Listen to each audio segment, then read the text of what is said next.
Necessary duties.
Great stuff.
Okay.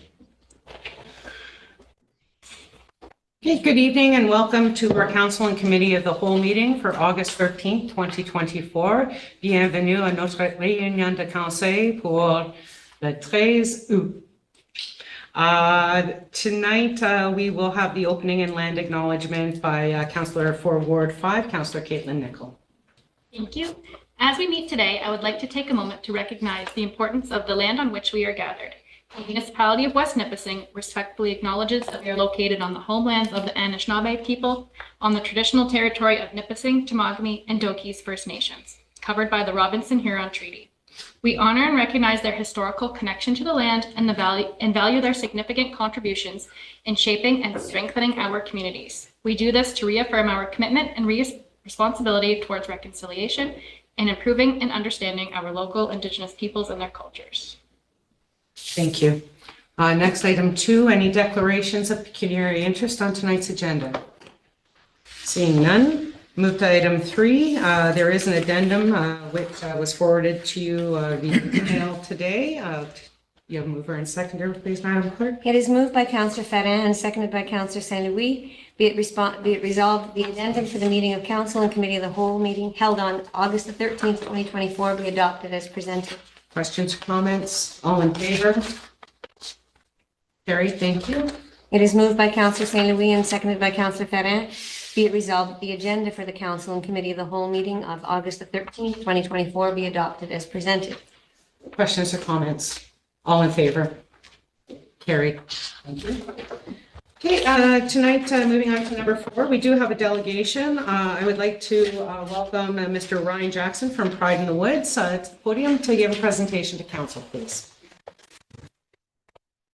Thank you, Madam Mayor, members of the council, members of the public. My name is Ryan Jackson. I'm one of the board members of Pride in the Woods, which is run by the not-for-profit What the Foxtrot Incorporated. The reason for this delegation is to ask for municipal support for the organization, specifically letters and such for when we apply for grants. I should start this by explaining what Pride in the Woods is. As COVID was starting to lessen and things started to open up, things had been very isolated, and we decided to help that isolation by expanding Pride organizations, by having a Pride that could happen anywhere. Most prides, actually all prides in Ontario, happen in a place that is an urban center, like Toronto, Ottawa, even Sturgeon Falls. We said Pride should be able to and can happen anywhere in Ontario, and why not in one of the most rural places, Levine, and a place that is extremely rural. So we formed What the Foxtrot, Pride in the Woods, and with the support of the former mayor's letter of support, we got a grant since it was the first ever to have this happen. We had our festival. We've had it now for, this will be our 3rd year, and it's gotten great support. We've had sponsors of local businesses. We've done all of our business and shopping and support for this with the local businesses, Sturgeon Falls Printing, etc. Because being local, it should be supported by locals. It's been amazing. We've had lots of neighbors come. You can be gay, you can be bi, anything, and all ages, and even straight, just not narrow. That's one of our taglines and fun things that we say. It's an amazing festival because people are able to camp, they go boating, and they have local artists, local performers, and also artists that do arts and crafts. It's a very different thing than you would see in Toronto or even in downtown Sturgeon Falls. It's a very different festival than you find anywhere else, which is fantastic. And I'd like you to imagine what we could do with the grants we could get with municipal support. Without municipal support, we don't qualify for quite a few grants because they want to see that the municipality, that the local government supports a festival of this kind. We could hire more artists, more local performers, more local artisans that could teach classes, do workshops. We could also have more funds to invest within the community, spend them on with local businesses, with the farms, with different places that could.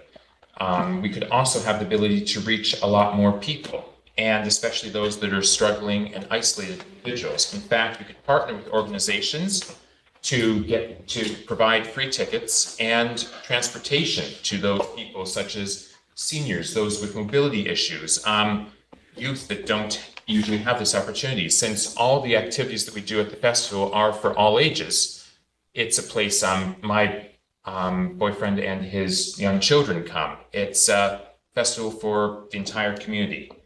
And we need municipal support to have this festival continue here. This is my home. This is where I've chosen to live, and the community I love. I live in Levine. I shop in Sturgeon Falls. This is my home. And I want this to be here because I believe that it supports and it actually strengthens our community. It's showing that because most people that I know in Toronto or Ottawa or some of the cities say, what do you mean you're up there? Aren't they all just conservative hicks? And I say, no, they're amazing, wonderful, warm people. And I point to Pride in the Woods and say, look, they have a festival in Sturgeon Falls, a Pride. They have this festival that's in rural farmland. And people are coming from other places and seeing that you don't have to flee rural areas. You can actually live and anyone can create a life in our community, no matter who they are. But without municipal support, we don't qualify for grants and we end up having trouble funding the festival because we have very low ticket prices because we want to be affordable to anyone to go. So we've already been approached by a couple other places that say they have had things and they want to have a festival like this, and I want to keep it here. But Riverside Campground in Tweed and Rainbow Ridge Campground in Orangeville have said that they can get municipal support. I said, no, I believe that my municipality can give the letters of support for us to apply for grants, and I believe that we are stronger for having this here. At this time, I'd like to invite another board member, Jason McLennan, to take the stand to talk about some of the importance and why we do this. Thanks. Thanks, Ryan. Thanks, Mayor and Council. I appreciate the time. And I may be recognized a little bit from North Bay, but I'm not there anymore. I drove 3 hours just to come up here today to have this conversation because I recognize how important it really is around municipal support in the community. One of the things I want to point out is economic impact from last year. Using the Ontario government modeling, there's over $100,000 economic impact just last year locally.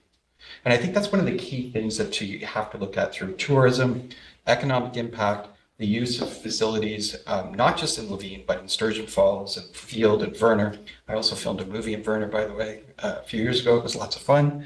The community is great. The community is supportive. It's not a stretch for you to support Pride in the Woods. You already support the Pride organization. So it's not a stretch to write a letter of support. And what that entails and what that does, it just lets the federal and provincial governments know that you support what's going on in your communities. And let's just talk a little bit about the communities. I'm older, as you've noticed. I've got a little bit of gray hair, receding hairline, and my forehead keeps getting bigger and bigger. But the reality is I grew up in the 80s. I grew up in a classroom where it was talked about you got married, you had children. You didn't talk about the 2S LGBT community. It was driven in your head that you needed to be straight. Now, if indoctrination would work, we'd all be straight.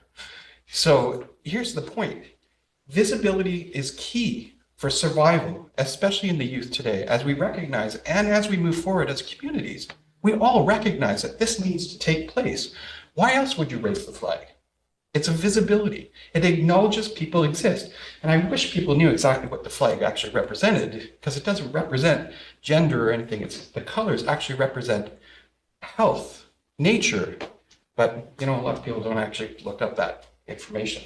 And I just want to point out one really good thing. With a lot of success over the last couple of years, there's a comment, there's some letters that we're going to forward on to some supporters. It was fun to speak to seniors who came. Some are grandparents of young performers, others people interested in the arts and community, and in learning about the life of West Nipissing. That is one of the comments from somebody that came from Toronto. And this year, even without municipal support, we did manage to get a small grant. And we were able to get Biff Naked to come this year and do a specific performance acoustically by a campfire. Biff Naked is a rock legend. I don't know if you're aware of that. She's in the top 100 of Canadian rock icons. She's pretty big, and she's willing to come and share that space. So imagine what you could do moving forward. Imagine what you could do and get with a little bit of that support. A letter takes no time. It costs nothing. But the results from those kind of things are huge. North Bay Pride gets $100,000 a year because of that municipal support. Federally. I'm not even talking about provincial. Not to mention the local businesses that also sponsor. So take that moment and imagine what is possible.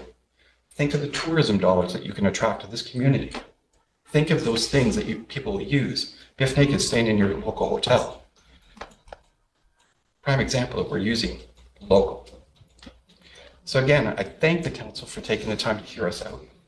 Just imagine where you could go. That's our ask. Imagine what we could do. I want to thank you. If you have questions, well, ask them too. So. Thank you very much for your presentation. I don't want to age myself, but I may have seen Biff Naked in the Commodore Ballroom in Vancouver in the early 90s sometime. So I am familiar with her. She is from that area originally. So thank you very much for your presentation today. I would open the floor to any members of council for questions or comments. Councillor Nicol. Thank you for your presentation. I appreciate you guys coming in and doing that. I was researching your campground and some interesting events came up, and I just don't believe your additional events like Toddler Fest and Little Boy Scouts necessarily reflect the family values that the municipality has. So I don't think we should endorse this because it could be misconstrued that the municipality is endorsing these other events as well. And I just personally don't find that appropriate. So are you endorsing the campground or are you endorsing the event? Well, the campground hosts and promotes the other events that you guys have. So who's putting on the event? Well, your Fox Haven. No, we're not Fox Haven. We are Pride in the Woods. We are renting the space, which is the venue. It's kind of like a movie theater.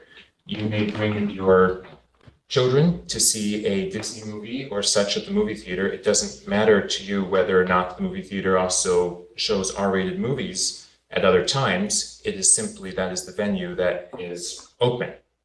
And I've seen some things online, so I can share them with council after the fact. But I'm not trying to be offensive. I'm just saying some of these events aren't really appropriate and not deemed family friendly, in my opinion. So, thank you. So why would you think that people would be taking their families to those events anyway? Well, when you Google Fox Haven, they come up together. Okay, so Fox Haven hosts other organizations to host events. Yes, So but- a rock legend, Rod Stewart, was supposedly inappropriate for children, but people made that choice to go or not. So we're using space, we're not using Fox Haven. Well, the same names are tied to it. So. Well, how? Okay. Your Canada Center has Disney on Ice or such things, or sports things, or very nearly naked people performing rap concerts and everything else. It doesn't matter. It's the venue. Okay. You have to be able to separate. I mean, let's be realistic. It's I mean, under the same umbrella. That's what's confusing. but it's not under the same umbrella. You're not seeing that this is Pride in the Woods. This is what the Foxtrot putting on the events. Fox Haven hosts other organizations to do their events. You just got to recognize that you have to be able to separate it. I mean, that's the reality of it. They're going to do whatever they do to survive and host their communities and whoever. And let's be real, these communities exist. Just because we agree with them or not. I don't agree with everything they do, but I'm not here to judge anybody for what they do. They're adults doing what they're doing. I don't have to participate and I don't have to go. And we're trying to do something that supports families and the community as a whole. And this is the space that we have found that has a week that we can rent for. Well, good luck. Thank you. Thank you. Any other questions, Councillor Ferrer? Again, thanks for coming today. You have an endorsement from West Nipissing Pride? No, we don't. We have reached out to them and we are in talks with them about, we've sent an email. We haven't received an email back, but we are hoping to work together. I am in touch with Sebastian, who is one of the board members of that. And unfortunately, he is going to be away, but he had planned to attend and actually participate in the Pride event, as we invite all of them to. And they didn't endorse you last year either. Do you know why? We didn't require their endorsement last year. No, we were trying to get performers and different things and events. And we also didn't endorse them. We fully support them and we'd love to work together. But that would be great. If they'd like to reach out, or if anyone would, we'd love to speak with them and to work together because we both serve the same community. I think I have to echo what Councillor Nichols said. I think we have one Pride event in West Nipissing. West Nipissing Pride does an excellent job.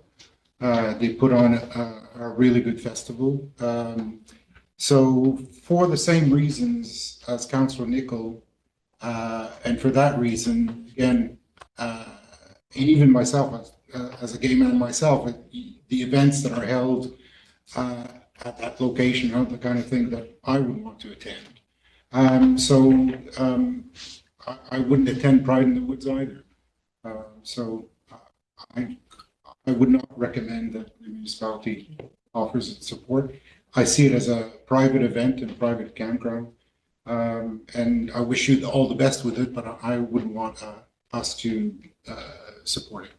I'll just clarify that at this time, we're not actually doing a resolution of support or anything like that on the table. So we don't have to support or not support at this time. And when a formal request does come before council, we'll have an opportunity to vote on that. But, I appreciate the comments and the floor is still open, but just so we're aware, if there's not a formal ask in front of us now as a resolution that we're looking to adopt. So other questions or comments from our members of council? Councillor St. Thank you, Madam Mayor. Again, I won't offer any insight on my support or not. My question is basically, and I recall last year Fox Haven did come to us in front of council, and I can't remember what the situation was, or maybe I'm wrong, maybe it was somewhere else. However, have you guys approached a different campsite? Or was this your first choice and they said yes and great, it's done? This was available. Okay. We liked the fact that it was completely private, that many of the members of the 2S LGBTQ plus community have been persecuted, have difficulty, and having a place that they have complete privacy, that they know that only people that are coming to that festival that there aren't going to be boats passing by in the lake of gawkers or people that may say or do things, looks, comments, etc., that they can feel safe. It seemed like a very controlled environment that we could control people coming in and out. It wasn't on a major road, and it seemed to be a good fit. Also, the fact that the venue said that they were wanting to, on their website it says that they wish to have a home for alternative communities and their events, and the 2S LGBTQ plus community is an alternative community. And we are trying to hold a safe event that is inclusive and no, we have not approached others because this place was available and seemed to be a very good fit at a price that we could work with. Thank you. Actually, the one thing I think one of the things that's really important here is that Pierre Elliott Trudeau said this really well. Government has no business in the bedroom of adults. And sex positivity, whatever their choices are between consenting adults, is their business. What Fox Haven does outside of what our event is none of our business. So, and I think that's really important to remember that. And we're not asking you about Fox Haven. We're not here to talk about Fox Haven. We're here to talk about Pride in the Woods, its goals, its purpose, and what it stands for. And we're asking you to stand with us as the only municipality, as the only organization in Ontario that does something in a non-urban environment, holding a pride, and that is groundbreaking and has been recognized. We are currently in the papers about that. We are on, the radio stations have been talking about this. and also TV stations. It's newsworthy, and it is talking about West Nipissing being a place that has this groundbreaking type of an event. I would like it to stay in my town, in my hometown. Councillor Rivard? Thank you too, Madam Mayor. I'd just like to go on another side of things. I guess it takes a lot of guts to come up here and speak in front of council and in front of everyone. So I'd like to thank you for that. Jason, nice seeing you again. It's been a couple of years. And whether or not the endorsement, I wish your event success. It sounds like it's a completely separate event. I may have been a little confused myself, but whether or not you get the financial support from the government or whatnot, I wish your event some success. And it's nice to have people feel safe in their bodies and where they are, but I just won't comment on the other stuff. So thank you again, and we'll see when we have our formal discussion. Thank you. Any other questions or comments? Madam Mayor, can I just clarify? We're going to have a discussion about it because it seems that they are asking for support. Well, there's not a specific request for a letter of support for a particular grant application in front of us at this time. So there's not going to be a vote this evening on whether or not council supports it. Would come back if there was a formal specific request for a letter of endorsement or for whatever else, that would come back to council as a resolution and be voted on at this time. This is a delegation purposes for the members of council and for the public. Yeah, we would come when the grant season opens again. It's coming up. Yeah, it's like hunting season, the not-for-profits line up to gain access to the government coffers. So that's what I mean, like there's not a formal request in front of us now. That is a resolution that would be adopted by council. It is an information session. I have a quick question. I'm sorry. This is my first delegation, my first time working with a council like yourself. To get this delegation, we started in April and it took this long. How, when grants come around, we're going to be needing to get letters of support. Do we talk to you and try to get, do we send it in, or do we have to have another delegation? You would send the request directly to our clerk, and that would be put on the agenda for the next meeting, depending on when it's sent and what the timeline is. So generally, we meet on the first and third Tuesdays a month. If you sent it Monday before a council meeting, it may not make it on the agenda for the next day's meeting. Like there needs to be a little bit of notice, but I would say as long as you're 4 to 6 days in advance of the meeting, where staff has a time to integrate the request and any information, it can be done relatively quickly. Okay, thank you for the clarification, Madam Mayor. I wasn't familiar with that. Yeah, generally the clerk will take any information and requests. I guess, and I'm like Madam CAO, but I'm not allowed to say that. Yeah, no, probably not. I will just also say that we have just recently implemented that new discretionary grant policy, so I will make sure that you get the paperwork for that, and that should actually be submitted soon if we're looking at stuff for next year. If you want grants from us. Yeah. If it's financial support from the municipalities, there's one process. If it's a letter of support for funding applications for provincial or federal funding programs, then what I outlined would work. We weren't talking about asking the municipality for money, just a simple letter so that we could get money from elsewhere to bring into the community. Okay. Anybody else? Okay, with that, I will thank you both very much for your presentation. I appreciate the time. I echo Councillor Rivard's sentiments. It does take a lot to get up in front of council. I know it's a little nerve-wracking. We're not as intimidating as we seem. I do thank you for your presentation, and I do thank you for the efforts in making West Nipissing inclusive for everybody and making a place for everybody to belong. Thank you. Thank you, Madam Mayor. With that, we also do have a petition on this evening's agenda, item 4.2. We've received a petition from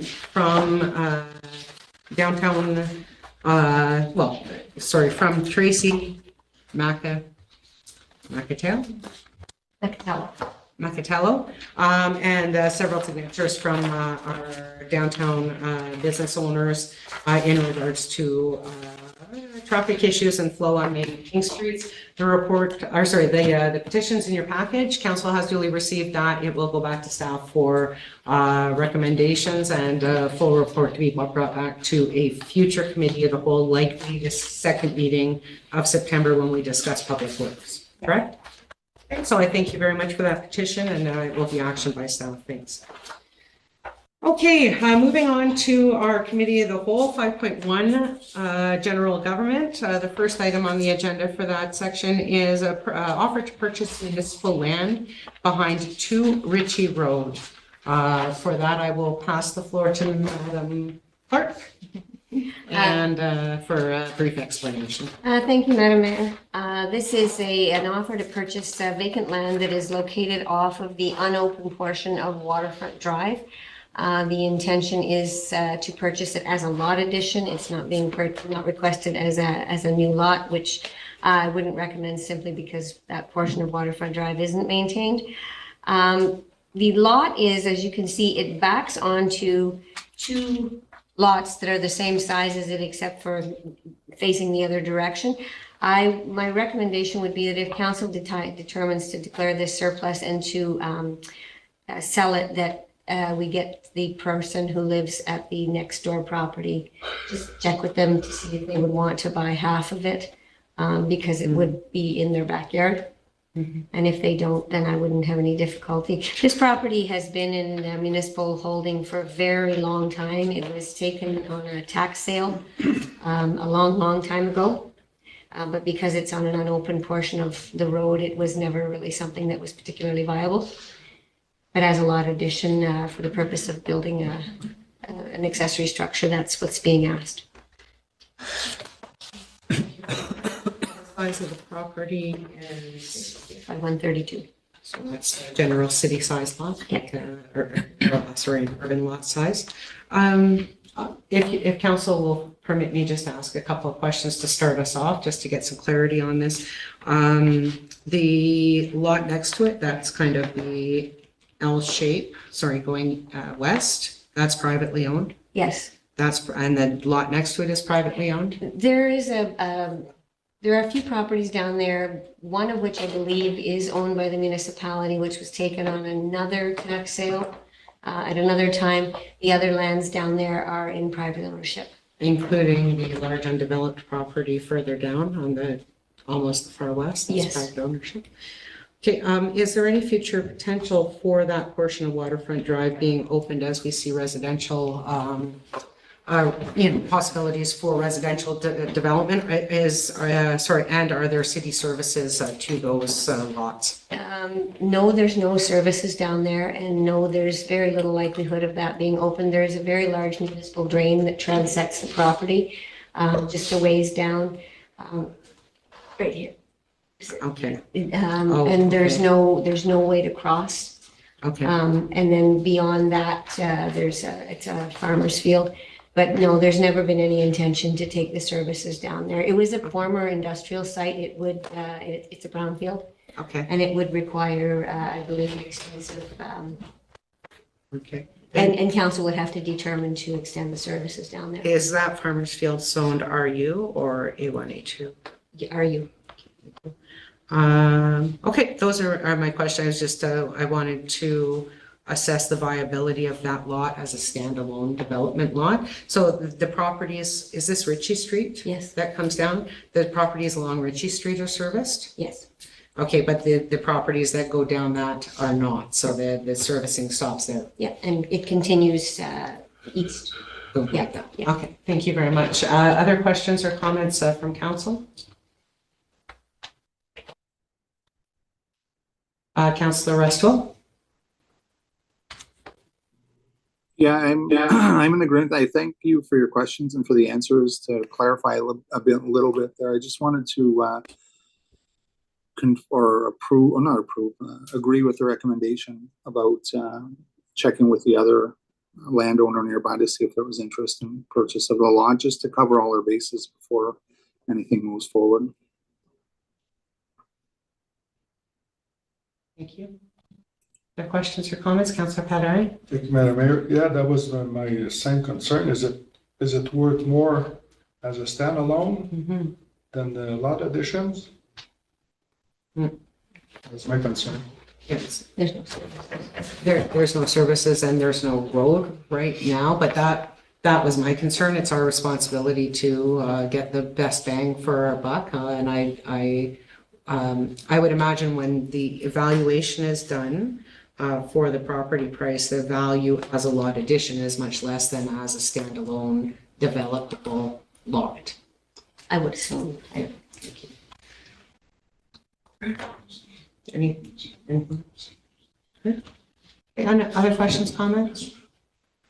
Okay, so we are in committee, so there's no formal resolution, but we do want to gauge whether council is in agreement with the staff recommendation to first approach the property owners of the neighboring property and assess whether there's interest on their part, which would be then 2 lot additions, or whether, and if not, then whether council would be in favor of proceeding, with the process to declare it surplus and supplements. So I'd look for just a show of hands if that's a agreeable process for staff to undertake. It will still come back as a resolution to be formally passed.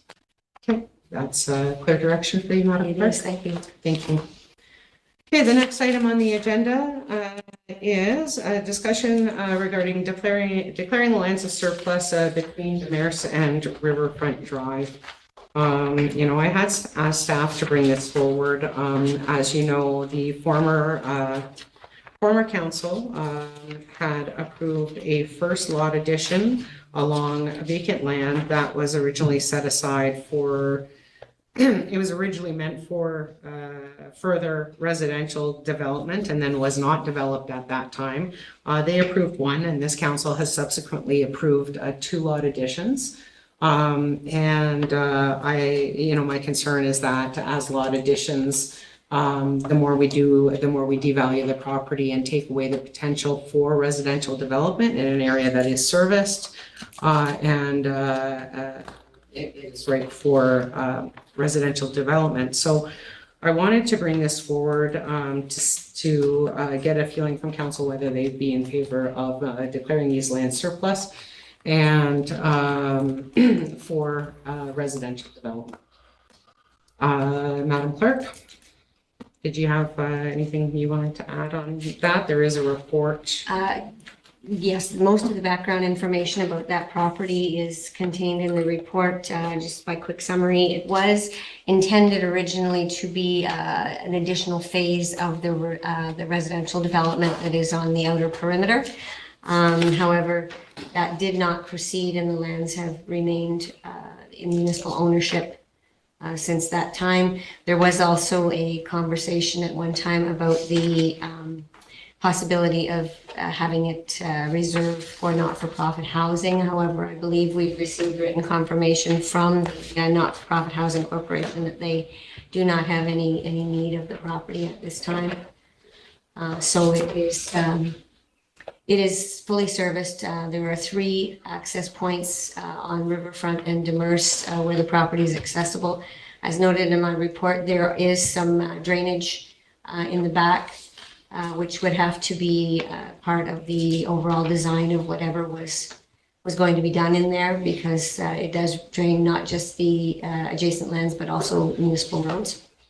So we would have to look at that. But it has, it's a nice piece of land. Yeah, and I believe in previous meetings when we were discussing your ditching policy, Ms. Henning, we already identified that there are drainage issues specifically on Riverfront Drive already because of lack of drainage at the property lines in that area. So it is, but that will be, the Riverfront Drive piece will be addressed when we do that as a capital project, which I believe is coming soon.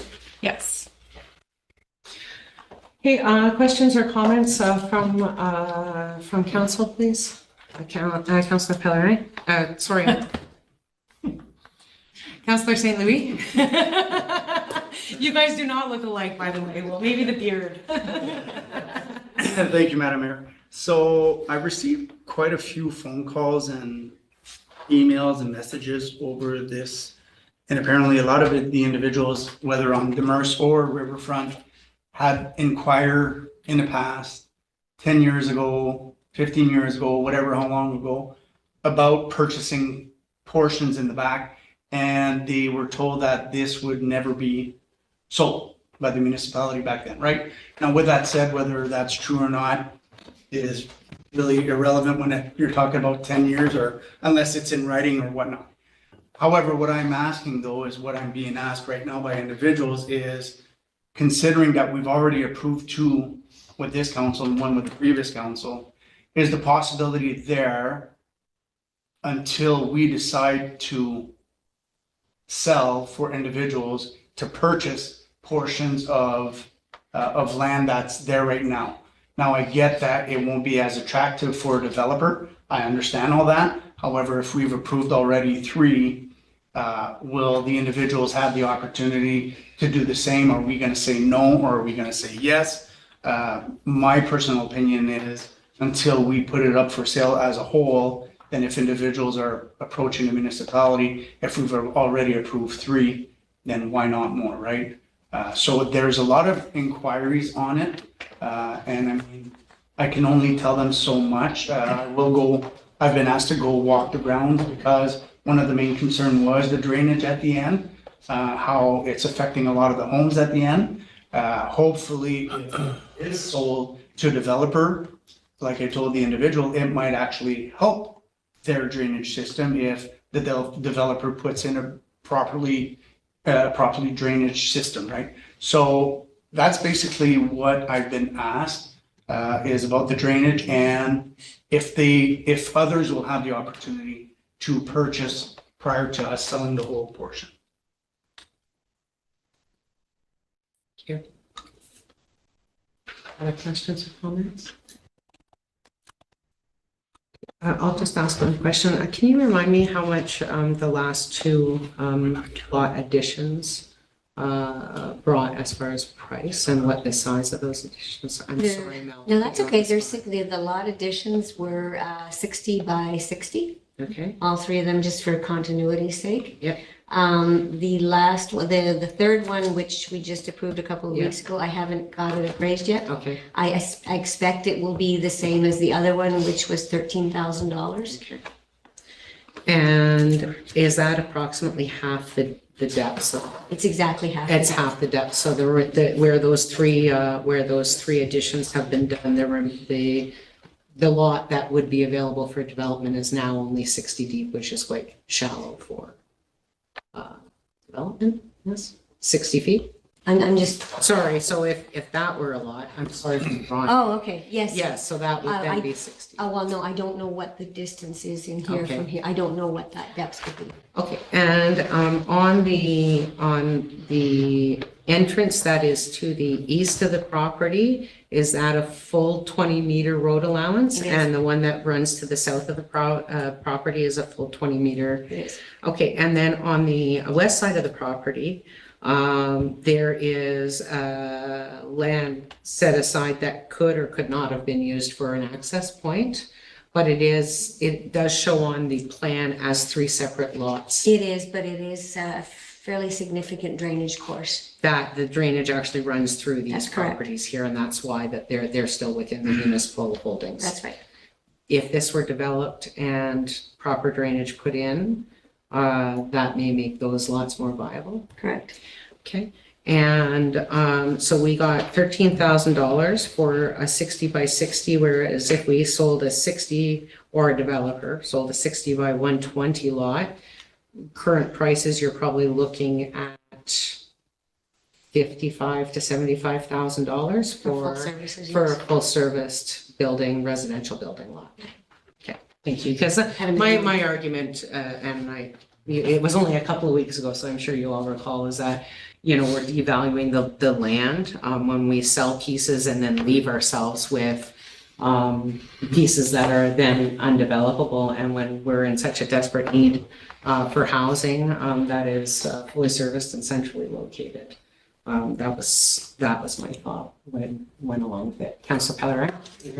The estimate of 13,000, when was that appraised? Early spring of this year. For 60 by 60, even if it's a lot addition, I would have thought it'd be a little bit more than that, but it's my thoughts. I think that's what we sold it for. It was the appraised value that we received. Other questions or comments? Councillor Restwell? Thank you. If I don't see your hand, Councillor Restwell, please let me know that you're waiting. Okay, I'll either let you know verbally or I'll wave phonetically to get your attention. Thank you, Madam Mayor. I just wanted to share a couple of comments. Oh, can you hear me? Yeah. Good, okay. My first thought when I heard of this and got the information obviously went to housing needs within the community and not-for-profit housing. I know it's in a area where there's a lot of existing similar type housing, but if we have information from housing provider, not low-income housing providers, that it's not going to be something that'll be developed in the near future, then I'm okay with that if that's what we're getting from experts in that field.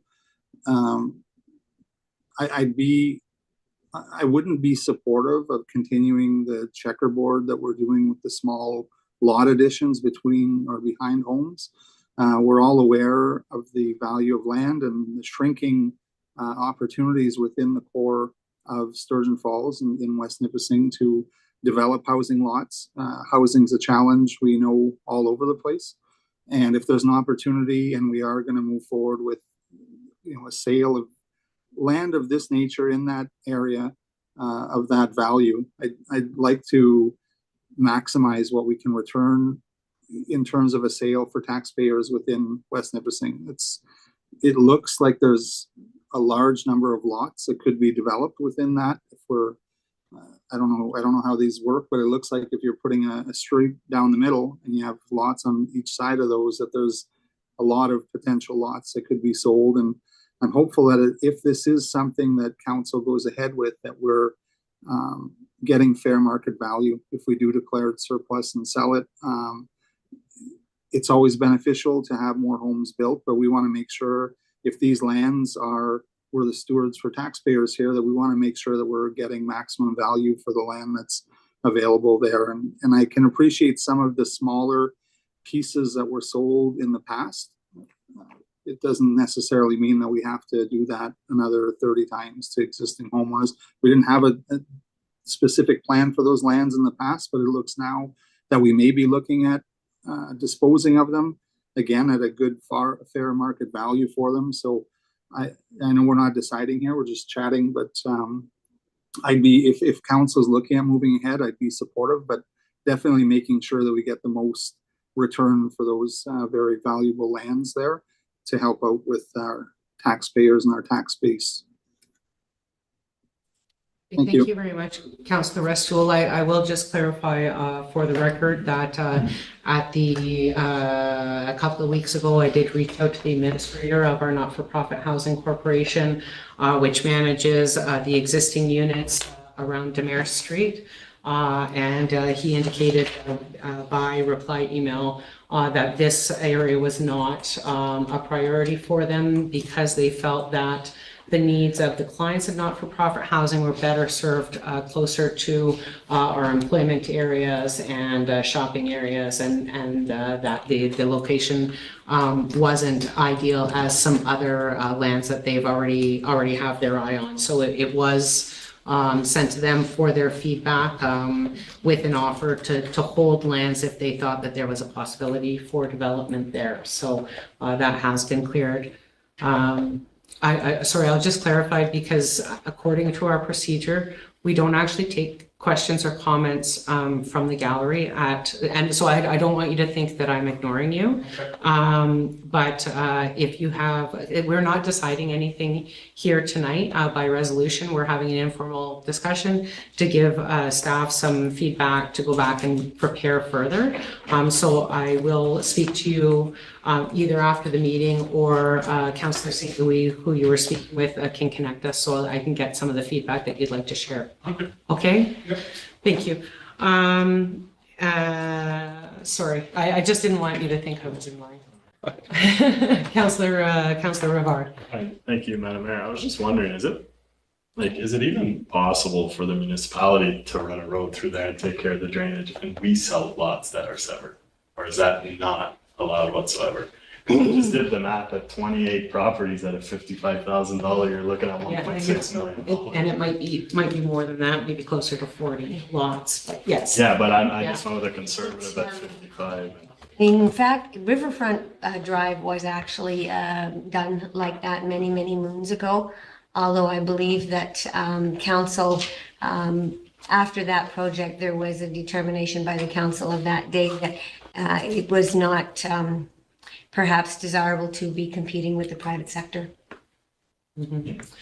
Yeah, I just wanted to ask, see if it was even possible or not, but I personally, I took a bike ride yesterday and it's a nice chunk of land. Obviously, people living around there wouldn't like it sold because you get a nice green space behind, but if it's not owned by the residents, then it's not your land, right? In my point of view.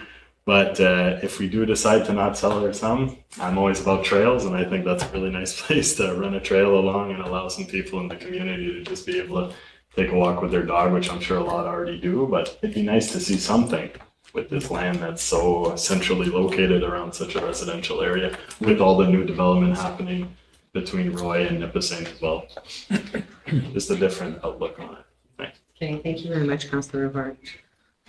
Councillor Ferrer? Just a quick question, Madam Mayor. Does anyone know if the land is used by the residents around that area? Is it, do the kids play there? Do they walk there? Is it usable in a way? It's largely wet bush. It's fairly swampy back in there.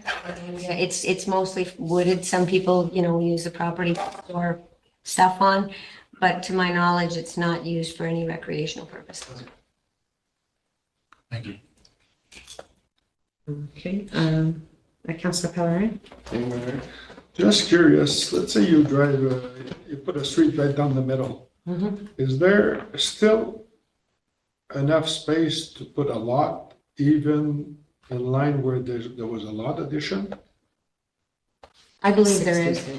So that would be the case. Let's say we go and we say we allow development. We could also allow at least people on the north side, it's a side to purchase a lot addition if they wish to. That would be, and it would interfere with a new build. Yeah. Just a thought.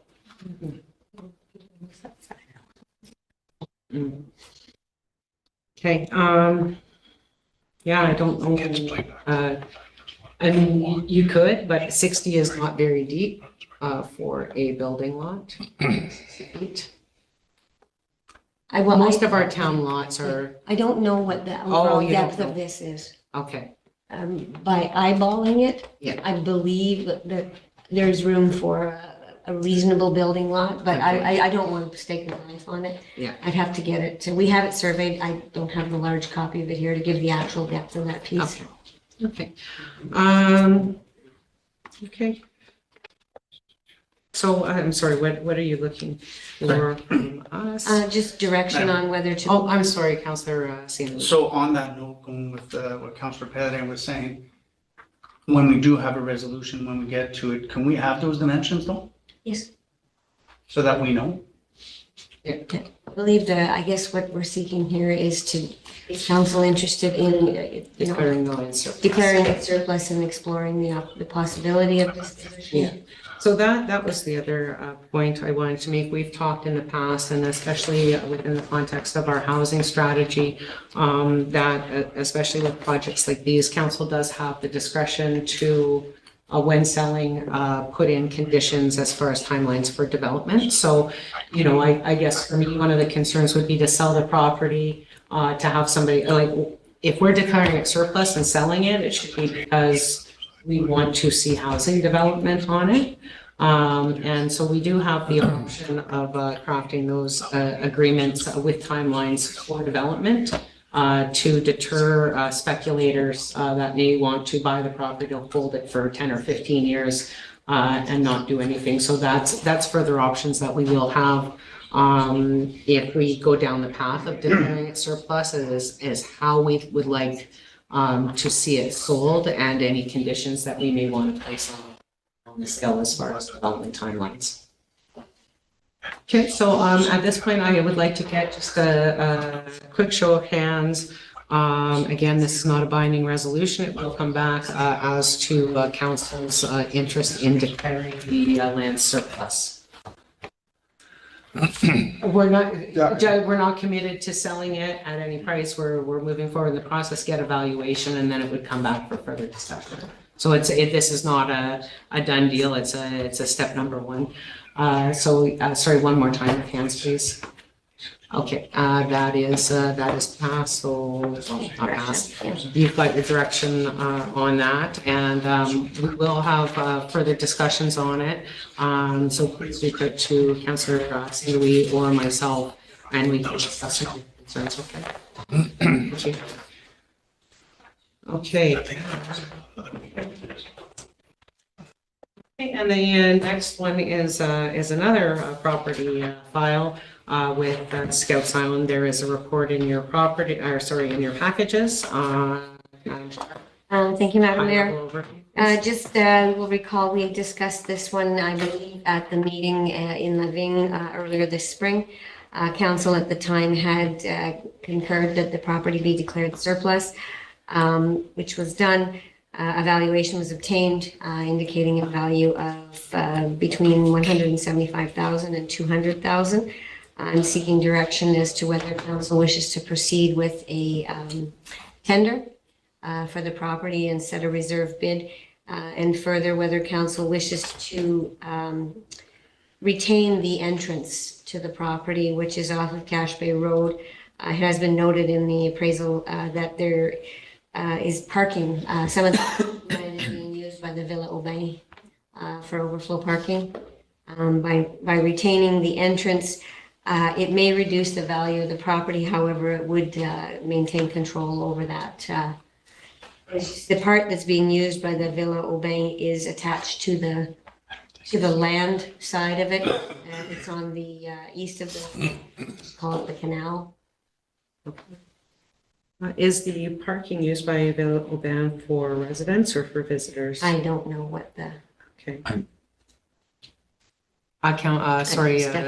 We might want to double check if that parking is parking that's being used by La Villa Aubin. I'm not 100% sure that's the case. We'd have to double check that and come back to council with more details. I know we've had Bylaw look into trailers parked down there, and I'm sure those aren't tied to residents of Villa Aubin. So we can look a bit closer and see, and then have a firm stance on we retain land or not. Villa Aubin is managed by West Nipissing Not-for-Profit Housing Corporation, so we can get some feedback from the administrator there.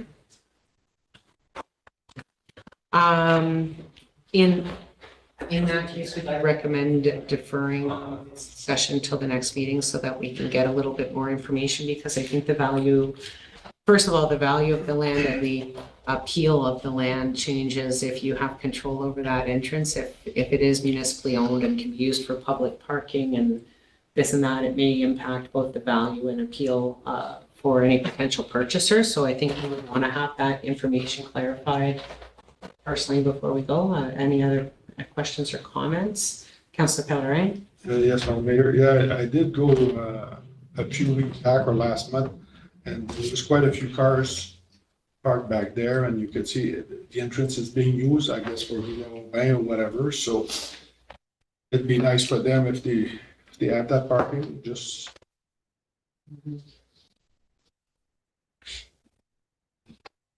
Okay. Other questions or comments? Councillor Gagne? Madam Mayor, if we can actually check if that parking actually used by Villa Aubin residents, and if not, I would deem to put it as a full partial for better bang for the taxpayers. Thank you.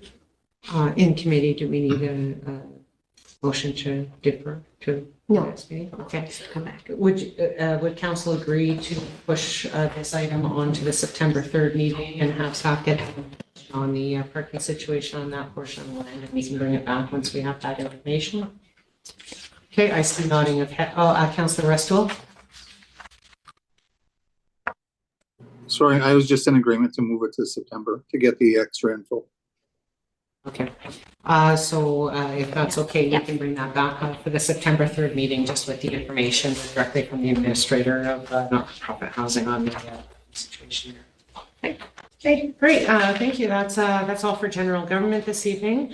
Under 5.2, we have discussion under planning. And I will have Councillor Gagne, who is a member of our Planning Advisory Committee, chair this portion of the meeting.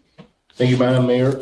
So I had just a quick discussion with Samantha Willock before the meeting tonight. So what we're looking at for the chicken bylaws, go through page 43 and 44 of our agenda. Kind of go through those points and try to give clarification of what we're looking at as council for our chicken bylaw, so that we can all be in agreement and we have a final version of our chicken bylaw. So, and then Ms. Willock, if you have any questions or anything to add, please feel free to raise your hand and get some clarification. So number one, which was registration fees. So I opened up the table for first clarification and then for questions. That was quick. Yeah, go ahead. Thank you. Just quickly, actually, before, if we could get into those blue boxes, if you look across the top under administrative decisions, there's 3 options there to either do a one-time registration, an annual registration, or no registration process at all. If we could get direction on that first, because if we do decide not to do registration process, we won't require responses for the rest of the administrative decisions on that page. Okay, thank you. So I'll open it up for questions or suggestions by Councilor Law. Thank you. Councilor Gagne. I would support the option 3, no registration process, and then we would end up jumping down to the regulatory decisions based on number of chickens, roosters, maybe size of property. But I don't believe a registration should be required for people having chickens necessarily. When I bought a dog, I didn't have to come to the municipality to register. You do. Oh. Yes, you do. Yes, you do. Okay, well, I don't have a dog. I don't have a dog. For anyone who has a dog, have to do that. Well, I still stick with my idea. Because look at that, right? So here's somebody who's lived here his whole life, and I have no clue that I had to do such a thing. So I'll tell my wife to register her dog.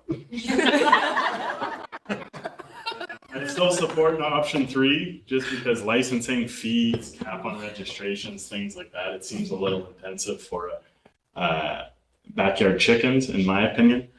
And then we could just end up tackling the number of chickens, minimum lot size, number of coops, or suggested prohibitions such as roosters, etc. Okay, thank you. Go ahead, Madam Mayor.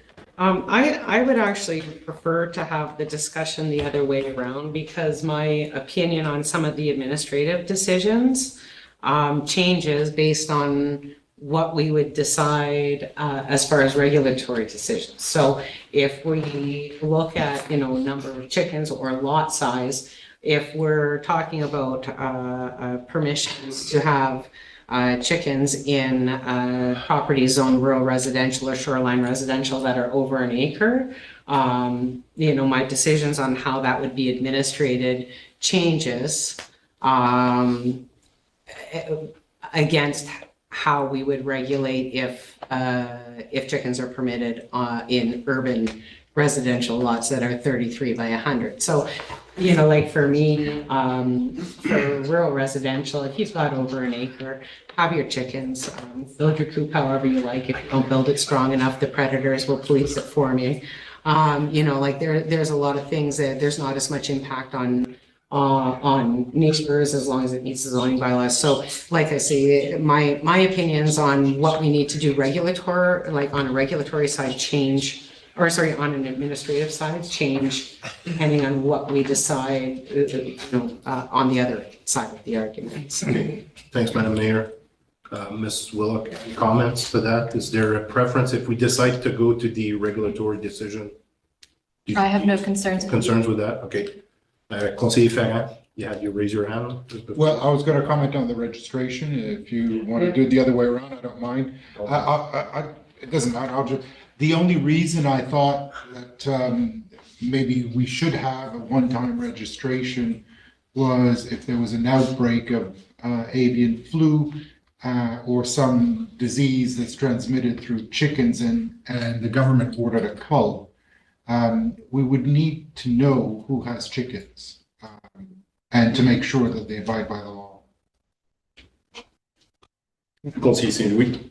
Thank you, Councilor Ivani. And for me, that was the same thing when I first brought it up about the registration. It doesn't have to be a fee. It doesn't have to be $10, $40. And I believe reading through it, I think there was 9 of the 12 municipalities that were spoken. They all have registrations. I understand it might be,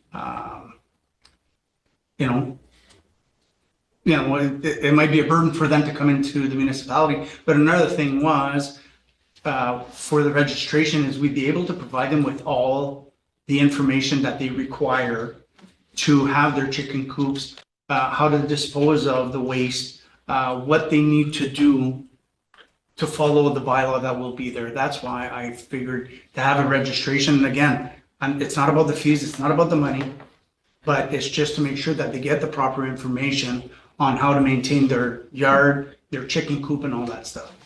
Thank you. Conseiller Pellerin. Just going forward, I just hope we keep it very simple because I guarantee you there's going to be very minimal people going for chicken because the costs of building your coop and the fence. So I hope we keep very simple. Okay, thank you. Okay, so we're good to do that? Okay, so we'll go back, we'll move forward to regulatory and we'll start by the minimum lot size for having a chicken coop, urban or rural. You want to start with urban areas? Who wants to maybe have chickens in an urban area? Which, if I'm not mistaken, there's only 2 identified urban area, which is Sturgeon Falls and Verner. That's If I'm correct. not mistaken. So those 2 urban areas. They are the urban settlement areas of the town. The others are rural settlement areas. Okay, perfect. I thought Cashbury was also, you told me. Cascade is part of the urban service boundary of Sturgeon. Oh, It's all okay. one. Okay. Okay, so there's like what we know as a town of Sturgeon Falls, Bay, and Verner. Yeah, they're all within their urban service Okay, boundary. urban zone, okay. So I'll open up for questions, discussions, or recommendations for urban areas. Ms. Thank you. Nichols? Through you. Could we also break that up into semi-urban? Verner, I feel like shouldn't fall under the same category as Sturgeon Falls because they're a little less urban. That's the right wording. Could we break it up maybe like urban, semi-urban or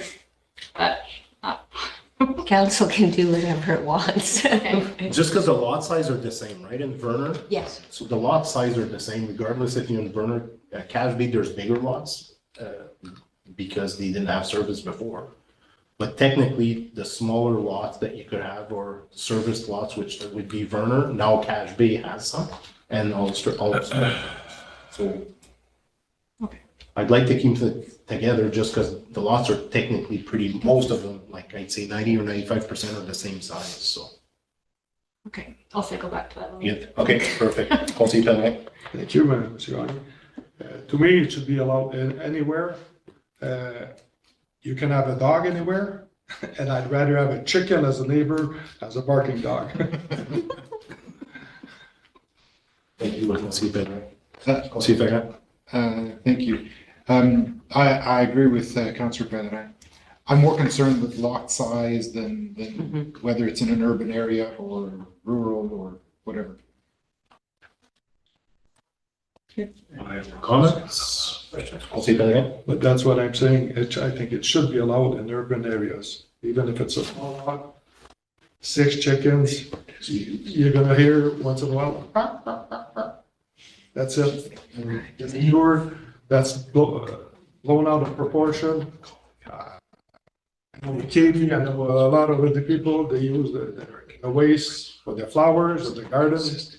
So a lot of things have been put out out of proportion. Okay, thank you. Councilor Resto. Thank you, Mr. Chair. I'm following along on our information we have. I'm just wondering where we are exactly for what Page point we're talking. 44 in our package, Councilor Resto. So our first page is administrative decisions. We're not speaking about that right now. Is that right? Decision, which would be appendix 2, page 44 in our package. Trying to see page. You've got the amended one. Yeah, but sorry, I've got the amended copy, so. It's So for are all we the into- boxes and, So are we into Got it. regulatory decisions? yeah, that's correct. So are we in number of chickens, the first one, or are we somewhere else? No, size lot. Well, actually, we're in urban, rural, urban. You're winging it. Yeah, I'm technically winging it because I know it's an item where we want to know if we want to permit chickens in an urban area, and if so, well, what size of lot are we going to allow them to have them? Technically, that's what we're discussing right now. Okay, because I know we're gonna be in a couple of different coops here in our discussion, but we're in this one right now. Just, I think that there should be a minimum lot size. I don't think it should be just wide open to anywhere. There's some other points in our package that talks about prohibitions or coops for property, and that's great. I've spoken with people, constituents within my ward, and there's certainly an array of responses, and some are supportive and some aren't supportive, and that's okay. That's what democracy is, right? Everybody has their own opinion.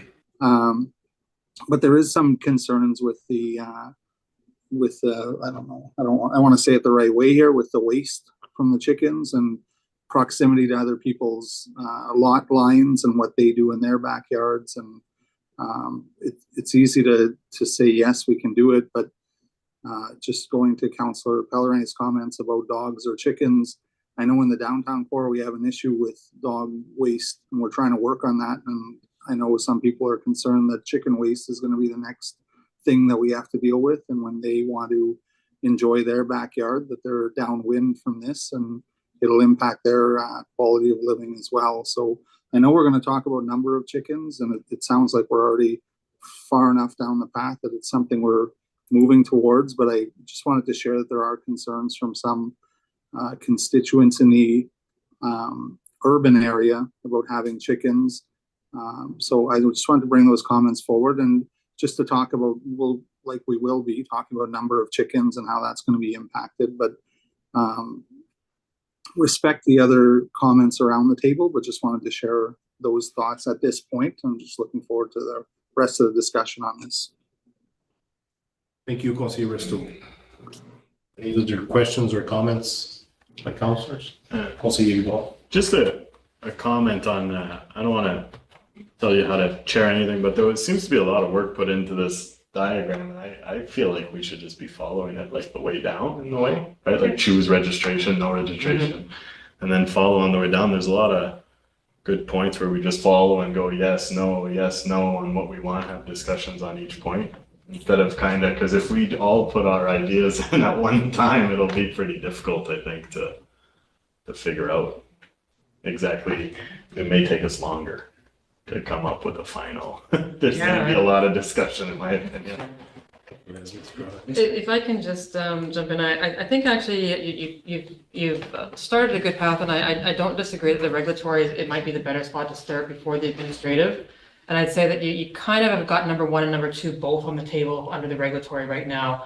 So it sounds like there's no distinction that we're worried about as far as the urban settlement area. So we can just park the urban settlement area, and then it is whether you want to start out number of chickens or whether you want to continue with lot size, because you kind of have started that. But I think that we are kind of moving, and if we then, but yeah, once you're correct, Councillor Rivard, once we start doing, if it's just minimum lot size, it's yes or no. If yes, here's the things. If no, here's the things. But I think that we can park the urban settlement and just go back, and I think you're on the way there with it. Councilor Vanya, you know, Go ahead, Mayor. I was just gonna say, for me, the easiest way, to get through this is to discuss the RR and SR first, because I think most of us have very little concern with lot sizes over an acre. And so in both the shoreline residential and rural residential, the minimum lot sizes according to our zoning bylaw are 1 hectare, which is 2.4 acres, with minor variances available to have an absolute minimum lot size of 1 acre. So any lot within those two zoning classifications would be an acre outside of probably mostly shoreline residential properties that may be legal non-conforming, like along Marlow Road where they have very small lot sizes, or other areas. Promenade du Lac is another example of very small shoreline residential. But for any properties within those within 1 acre, you know, I think if we said what a maximum number of chickens, I think that it can be agreed that there's no roosters allowed. We can kind of take those off the table and deal with the smaller lot sizes separately, because I do think that, say, the maximum number of chickens on a 1 acre property, maybe a reasonable number is 8, and maybe if we go down the path of urban, it's less than 8, it could be 4. But I think that we could probably knock the RR, SR off the table as far as like, yes, we're all okay with it. This is the maximum number, no roosters. And then, you know, and then we're really only dealing with lot sizes under an acre.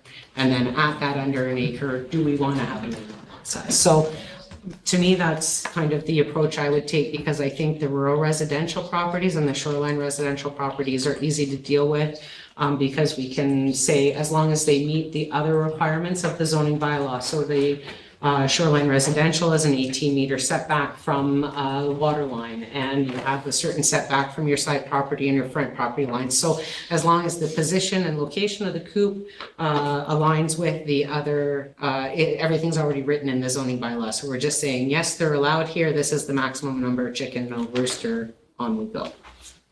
And then we're just dealing with urban R1, R2, R3, R4. Okay. All the councilors in agreement that we move forward that way? Okay, so for anything that is shoreline or rural residential, does council want to put a limit on the number of chickens? Which would be lands over an acre in size, right? Yes. Okay, so. Does anybody want to put a limit on chickens? Raise your hand so I know. For SR and RR, these changes do not affect the existing allowances within RU, A1, or A2. Nothing changes for the people who are already allowed to have chickens. What we're discussing here doesn't impact those at all. They will not need registration or anything. It's only residential properties. Okay, thank you, Madam Mayor. So yes, I believe there should be a number. Yeah. What's the number though? I don't know. I've never had a chicken coop, so I don't know if it's 8, is it 12, is it 45? Is it now a chicken farm? Like, so what are we looking at, right? Those are the numbers so I believe though, those are there, right? Yeah, through you, Mr. Chair. If you go to Appendix 3, which I believe is page 45 in your agenda, I do have an overview of the municipalities that staff used to provide these questions and some of the background, which does provide the number of hens that have been provided in these municipalities. I tried to choose municipalities that were in Ontario, either similar configuration, location, population. So we did have a fairly good comparator. The number of chickens we see there ranges between about 4 and 10, with the average being about 5. And this is in urban areas and across the board. So it's up to you if you want to do a larger number for the more rural areas, but most municipalities just set a set number for any property within their municipality. Okay, thank you. Conseil Pellerin. Okay, so 4 to 10 chicken, that's it.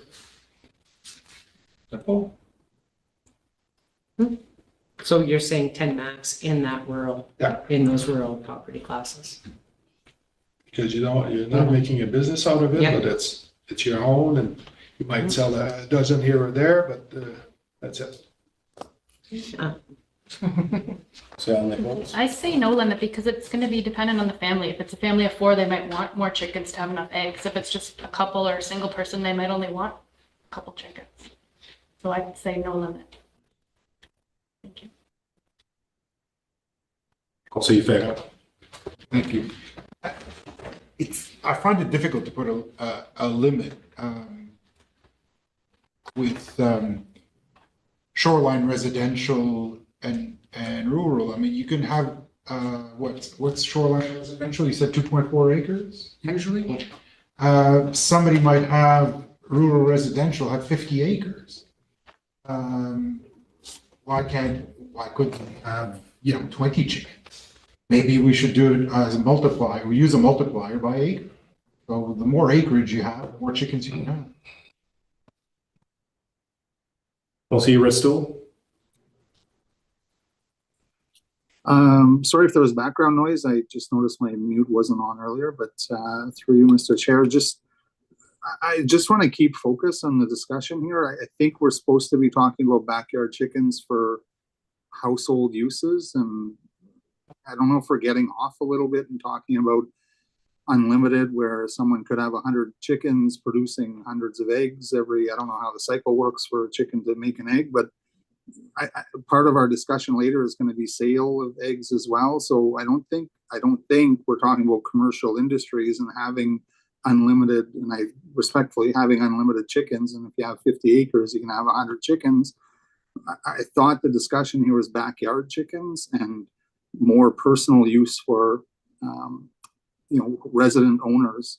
And I don't know if we're getting off into the commercial side of it with having unlimited and huge lot sizes. And I think that's already regulated through agriculture in terms of selling eggs and how much you can have and that kind of stuff. So just a comment, I don't know if maybe I'm off base, but if we could get maybe back to talking about backyard chickens for homeowners use. I know we're talking about some bigger properties potentially, but and just the one question is, if we already have something and this isn't impacting rural, or do we have any numbers in that case right now? Or is it just they don't have any bylaw in place, or they have a bylaw, but this isn't going to affect the bylaw?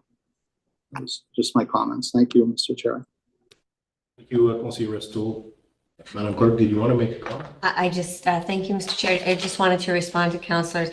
Currently, the agriculture and rural areas have no rules. They are allowed any kind of agricultural activities, including the raising of fowl, and there's no limit. Including RR. No, RU and agriculture. Thank you. Through you, Mr. Chair, I believe there should be a limit, and I agree with Councillor Ferrand. 10 for over an acre is sufficient. I mean, you can go from 1 to 10, but sure, you need more than 1 there. But I think maximum of 10 over an acre. I'll also support a limit for RR and SR. I'm fine with 10. It could be 8, but I'm fine with 10 as well. Thank you, Mayor. Any other comments? Yes, I agree with Mr. Ferrand. For bigger, it shouldn't stop from somebody being rural.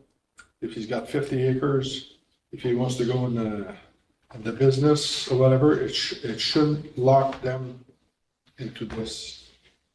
If a property that's 50 acres is zoned RR, that person would have the opportunity to come back for a rezoning application to zone to RU because their lot size at 50 acres would meet RU.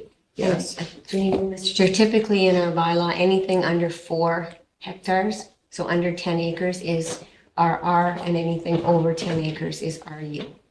And RU is already unlimited, like RU can already do what they want. So for somebody who owns 50 acres, they'd already be zoned RU and they would already have the full allowances to raise fowl even as a commercial.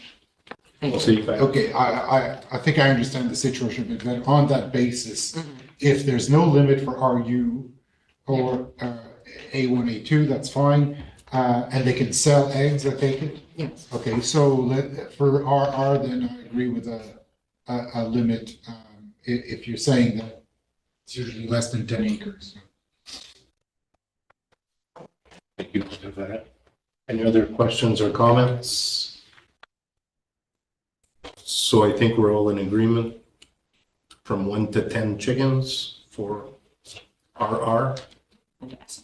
and SR. Minimum lot size 1 acre. Minimum lot size 1 acre. All in agreement? Miss, show of hands. Thank you. So, well, if you have that, you're good. Okay. So now we go to urban. Well, you're residential at the R1 through R4. Yeah. Now we have to talk about urban, right? And whether you want to start with number of chickens or lot size, either one, but just, yeah. Yeah. Go ahead, Ms. Madam Mayor. Just as we approach the discussion about urban, I'd like to recognize that especially in Cache Bay, there are urban properties that are over 1 acre in size that are zoned as R1 because they are fully serviced, the town water and sewer. And I would suggest that even if your property is zoned R1, as long as you have over 1 acre, that the same regulation as applies to rural residential and shoreline residential apply at that minimum lot size of 1 acre. And that, you know, when we talk about R1, R1s can look different right across the board. And so I think that that then takes those larger R1 properties and it puts them on a level, same level as the SR and RRs. So that would be my suggestion to start with. Does anybody disagree with Madam Mayor's recommendation? Any lot over 1 acre R1s that are over 1 acre. are treated the same thing. They can have up to 10 chickens. Or everything. Yeah.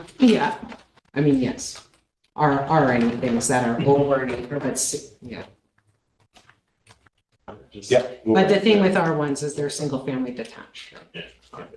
Just a point of clarification there, like the 1 acre shoreline residential. So anything under 1 acre, we're saying no, and same with rural residential, or are we going to get to that? No, we're gonna get to that. Okay. We're just saying any lot size Yes. Okay. that are over 1 acre can have up to 10 chickens. Thank you. Any objections? Show of hands that everyone's okay?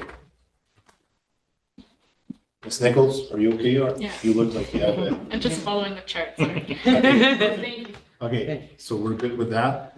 So now we'll go to urban for anything that is under 1 acre. So who wants to permit chickens for a lot size that is half an acre? Yeah, 0.5, right? Which is 145. Well, you have to do anything under 1. Yeah, anything under 1, yeah. As noted, I don't know who said it earlier, but as noted, 90% of the lots in the town of Sturgeon Falls are 66 by 132. Okay, So they're at 0.3 of an acre. okay. And same with Verner, they're both the same size. Okay. So do we want to allow, I guess, urban lots that are 0.3 of an acre or less to be able to have chickens? Which would be like in town, pretty much everywhere, anything urban. We want to allow them to have chickens. Oh, go ahead, Ms. Wu. Sorry, if I can just ask a clarifying question. So we've set a limit for above 1 acre. And you're now looking for, I just like clarification on direction of if you're, let's say the 0.2 acres, which is the 66 by 132, a range for the normal lot size up to 1 acre, and then a separate number or no chickens for lot size under that 66 by 132. Just Yes. want clarification that we're kind of doing 3 separate situations. Yeah. Okay, thank you. Okay. Yeah. So technically what I'm looking for is from 0.1 acres to 3 acres. 0.2, is that 0.2 of an acre, which is 6, yeah, I'm at 0.2 of an acre. Do we want to allow those homeowners to, yeah, regular size lots to have chicken coops? Which is in the urban area anywhere. Go ahead, Through Councilor. you, Mr. Chair. Yeah, I don't have a problem with it. I know a lot of people when I was doing my door to door that they had a chicken coop. But here in these lots, we can bring the limit down. I'd like to look at Fern because he had the good idea of 10. for the last one, so for over an acre, sorry. So maybe Fern has an idea, or Councillor Pellerin, sorry, has an idea as to how many we could have on these lots, 0.2 to 1 acre, and then so R1 to R4 and shoreline residential and rural residential. I'd like to see chickens allowed in these areas as well, just with a smaller number. Sorry. Okay, thank you, Conseiller Hugon. No numbers to suggest yet? Let's go Think about 6. I'll throw 6 out there. Throw 6 out there. Any other questions, Conseiller Fagan? I believe Mr. Lafreniere and Verner wrote a very interesting post on Facebook, and he had some good calculations about the yield of eggs and the needs of the average family. And does anyone remember, do you remember, Councillor Pellerin, how many eggs does a chicken on average lay in a day? One? One per day. One per day, and I think he was recommending something like 4 would feed a family of 4. So 4 chickens, I would say not more than 5. Conseiller Hugon. Yeah, thank you too. I remember that pretty well, and that's where I threw out number 6. I believe you said 6 at the max. And he seems to know quite a bit about chickens. So. Okay. Any other questions? No, for me, I guess if you're looking at numbers, if an acre and over is 10 and now we're going like 0.2 of an acre, personally, yeah, for me, it'd be 4. Yeah, I'm not 100% on having chicken on that small of lots, but I do agree that, you can't just, and like Conseiller Pellerin said earlier, it won't be that many people regardless. So I don't want to stop people from having them, but I would say 4 to me would be my number. Okay. Madam Mayor? I'd support 4. Conseiller Restoul? Any comments?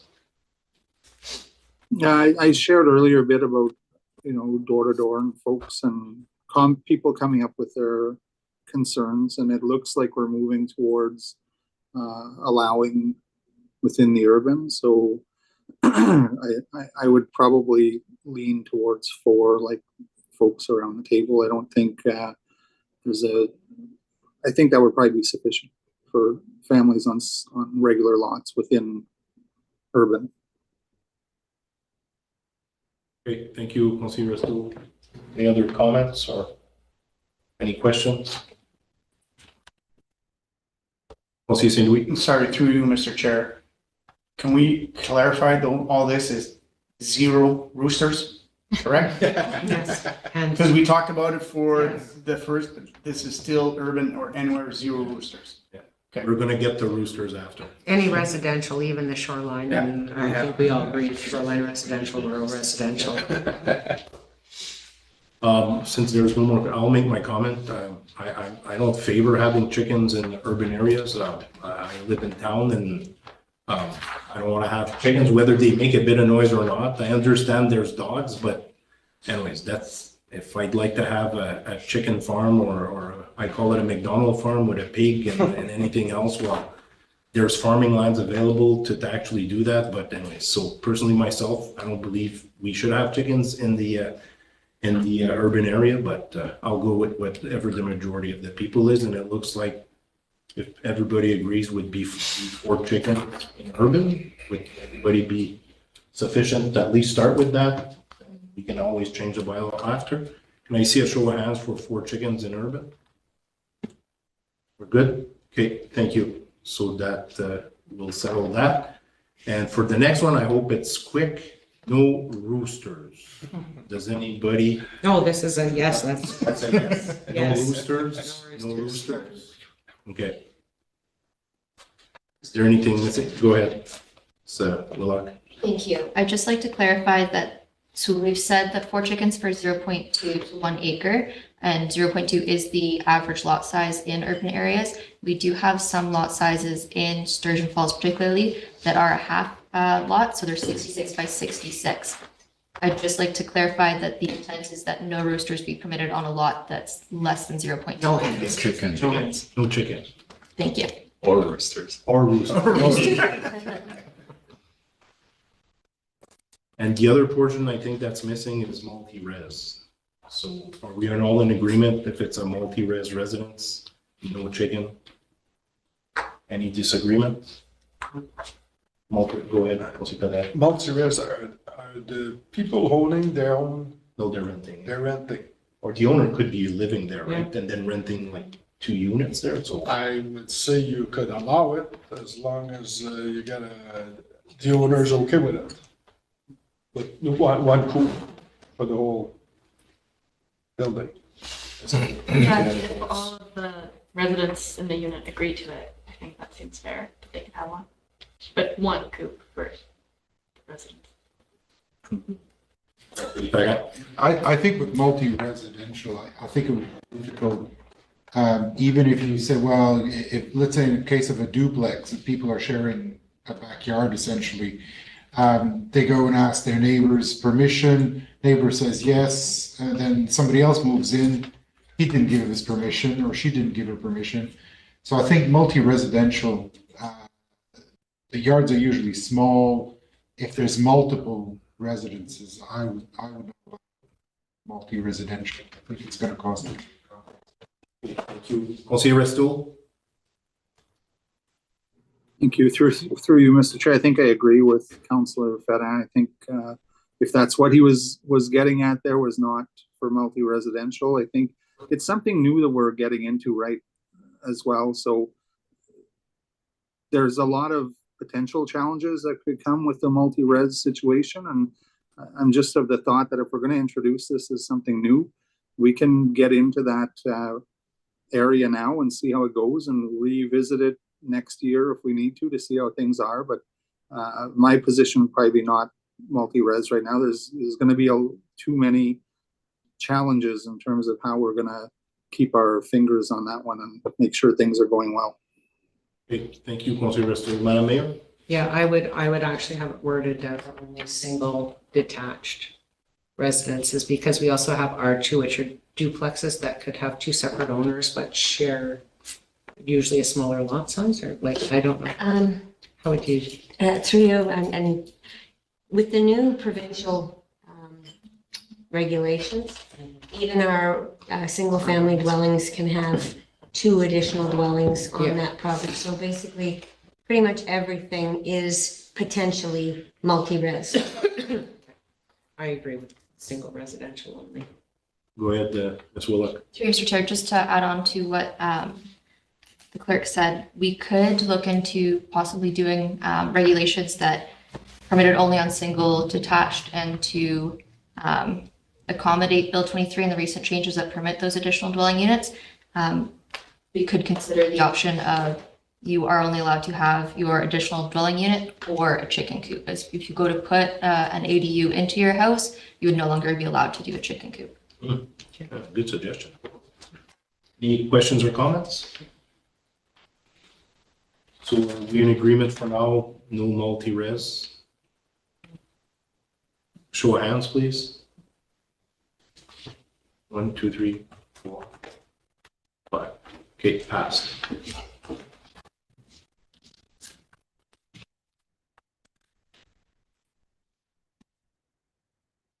And with that,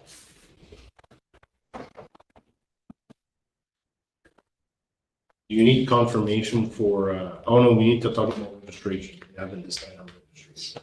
I'm sorry, Mr. Chair, can we just, the item 4 on that page is the suggested general prohibitions. So no slaughtering or euthanizing of chickens on the property, prohibiting the sale of eggs. Like, we want to touch on those now while we're on this and finish this page. Yeah, we can, but do we want to take a break first? Yes, absolutely. I take a mover and a seconder for a 10-minute recess at 8:05, please. Councillor Rivard, Councillor St. Louis. Moved by Councillor Rivard and seconded by Councillor St. Louis at approximately 8:06 p.m. Motion was made for a 10-minute recess. All in favor? Carried.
Okay, we're back. We're in the middle of the Great Chicken debate, and I will pass the floor back to Councillor Gagne to carry on where we left off. Thank you, Madam Mayor. So we will just finish the number 4 suggestion of general prohibition. So the other recommendation that was done is that there are no chicken under 4 months old, because I was told by Ms. Willock that you can't identify the sex, so you might have a rooster in there.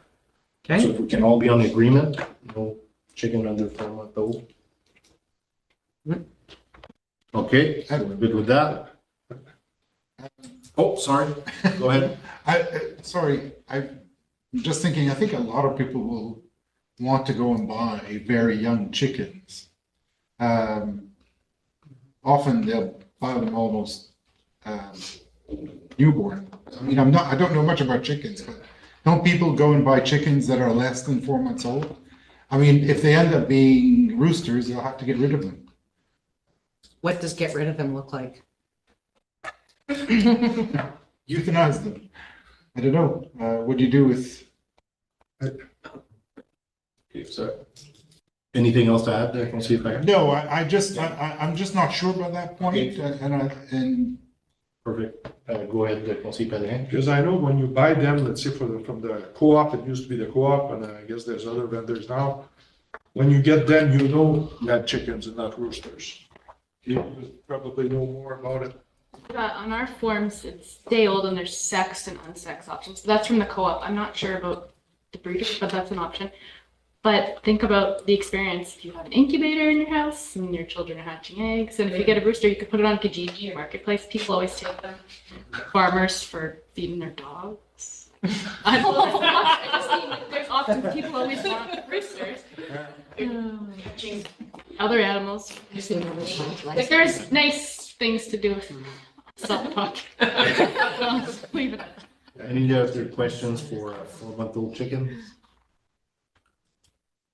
So I'll just put it out there. Who doesn't want to allow chickens under 4-month-old to be purchased? Just 2, 3? Okay, so there's no age limits on chicken purchased, but if it's a rooster, well, we'll have to feed him maybe to the dogs or something. We'll see. Maybe make soup or... no selling of eggs. Wait, you missed the slaughtering. Oh, sorry. Item C, which is no slaughtering of chickens. Open to comments or suggestions. What are you gonna? Madam Mayor? Well, if council is in favor of letting the under 4 months be purchased, we can hardly prohibit slaughtering or euthanizing the roosters, which are not allowed. Yes. Thank you for saving me from that comment, but I don't know how we do one without doing the other. All right, like if we do one, we have to do the other. Ms. Willock? May I request that we make a clarification that no slaughtering of euthanization of chickens on the property? We do have our ag zones and our rural zone, which permit agricultural uses, and there may be an opportunity to do such actions on an actual farm, but more not in our urban areas. That's not happening in someone's backyard. Questions? Yep, go ahead. Thank you, through just something that I've noticed, and growing up, I've seen neighbors before kind of skinning moose or deer in their garage. So I understand the issues with this, but at the same time, I'm not too sure if I want to dive into something like prohibiting this. If there is an issue that needs to be rectified quickly, I mean, they do only have 4 chickens in most of these areas, so the practice wouldn't be that intrusive or intense, in my opinion. They're fairly small, it'd be quick, but I support it. The council chooses. That's just my opinion. Councilor Ristel? Through you, Mr. Chair, I look at the other information that we have and the other municipalities that have information that was provided to us tonight. Again, I'll reiterate, I wasn't a big fan of starting with chickens in the urban area in the first place, but Slaughtering of chickens just opens up another avenue of activity within the urban area. I understand that it's allowed in the outskirts or the rural areas, and that's fine. Areas that have larger land bases, and I'm okay with that. But again, I don't want to open up too much of a challenge within the urban area and start chicken slaughtering within. I thought the intent of this was chickens and the eggs that were being produced, and now I think we're getting a little bit off track, in my opinion, and allowing this to happen is just going to open up other things, and I don't know what happens from the perspective of the health unit. I don't know how things are on private property in the urban area of slaughtering birds and using them, I'm assuming, for consumption. But my opinion would be not to go ahead with that, and to go with what was included within our package for no slaughtering of chickens. Thank you, Councilor Resto. Any other comments or any other questions? So let's put it to a vote to see who wants no slaughtering in urban areas like it's been proposed. Show of hands, please. 1, 2, 3, 4, 5. Passed. Yeah, go ahead. Can I just ask for clarification? So we're using urban area as a definition again. So is the no slaughtering on lots less than the 1 acre? Or is it no slaughtering on R1? All residential. Yeah, like. Yeah, it should be all residential. On all the R1, so the SR and RR, you're fine to slaughter. It's Yeah. on the R1, you're not gonna slaughter. Councilor Saint-Louis? Sorry, but we do have SRs that are less. So are we gonna permit them to slaughter? Sorry, when we're looking at the general prohibitions, I thought that we were talking about all of our residentially zoned properties, even the 1 acre plus. Like, so when we're talking, like, should backyard chicken owners be slaughtering and euthanizing? No, regardless of lot size. Sorry, so. We just use the term Yeah. urban again, so I just. Yeah, so definition on it, yeah. I think we need to clarify whether the prohibitions we're talking about apply to all of the residential property classes or just to urban R1, R2, R3, R4, and undersized shoreline residential. Thank you. Ms. Willock? If I may make a clarification, as our agriculture and our rural zones already permit the keeping of fowl, this bylaw that we will be drafting will not apply to those properties. They will be completely exempt from this bylaw is the intent. So should we put in a general prohibition, just no slaughtering of chickens, that will apply to the SR, the rural residential, and our urban residential zones. That regulation, that prohibition would not apply to the agricultural or the rural zone. That clarified, Councilor Saint-Louis? Okay. We want to take a revote on that? So can we see a show of hands for no slaughtering for residential? Okay, passed.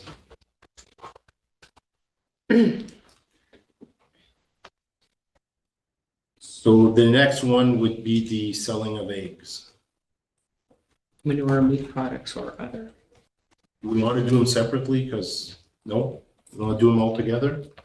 Selling of eggs or manure or any meat product or any use of chickens. Open for comments. Yes, Councilor Nichols. If we are only allowing them to have 10 chickens, they likely won't have enough eggs to sell anyways. I think we could probably leave it, they could sell eggs if they ever have extra, but I'm assuming it's going to be unlikely. Yeah. Thank you. Councilor Resto? I say no to all of those items for sale. Okay, thank you. Show of hands. No selling of eggs, manure, meats, and so on. Good. Okay, can I see a show of hands, please, again? Because I just want to count. Okay, good, thank you. So we're good for that. Is there anything, Ms. Willock, missing for manure, like usage, or is that going to be in the educational package, what people want to do with their manure? That is up for discussion.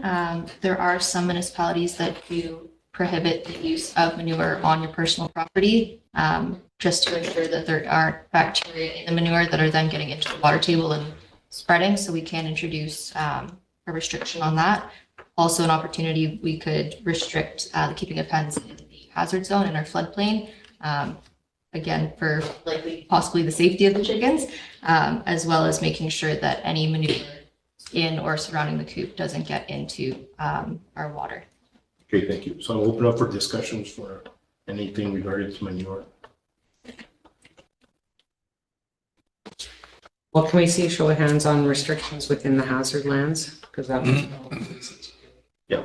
So that's as identified on our official plans. Show of hands for any manure in the hazard areas.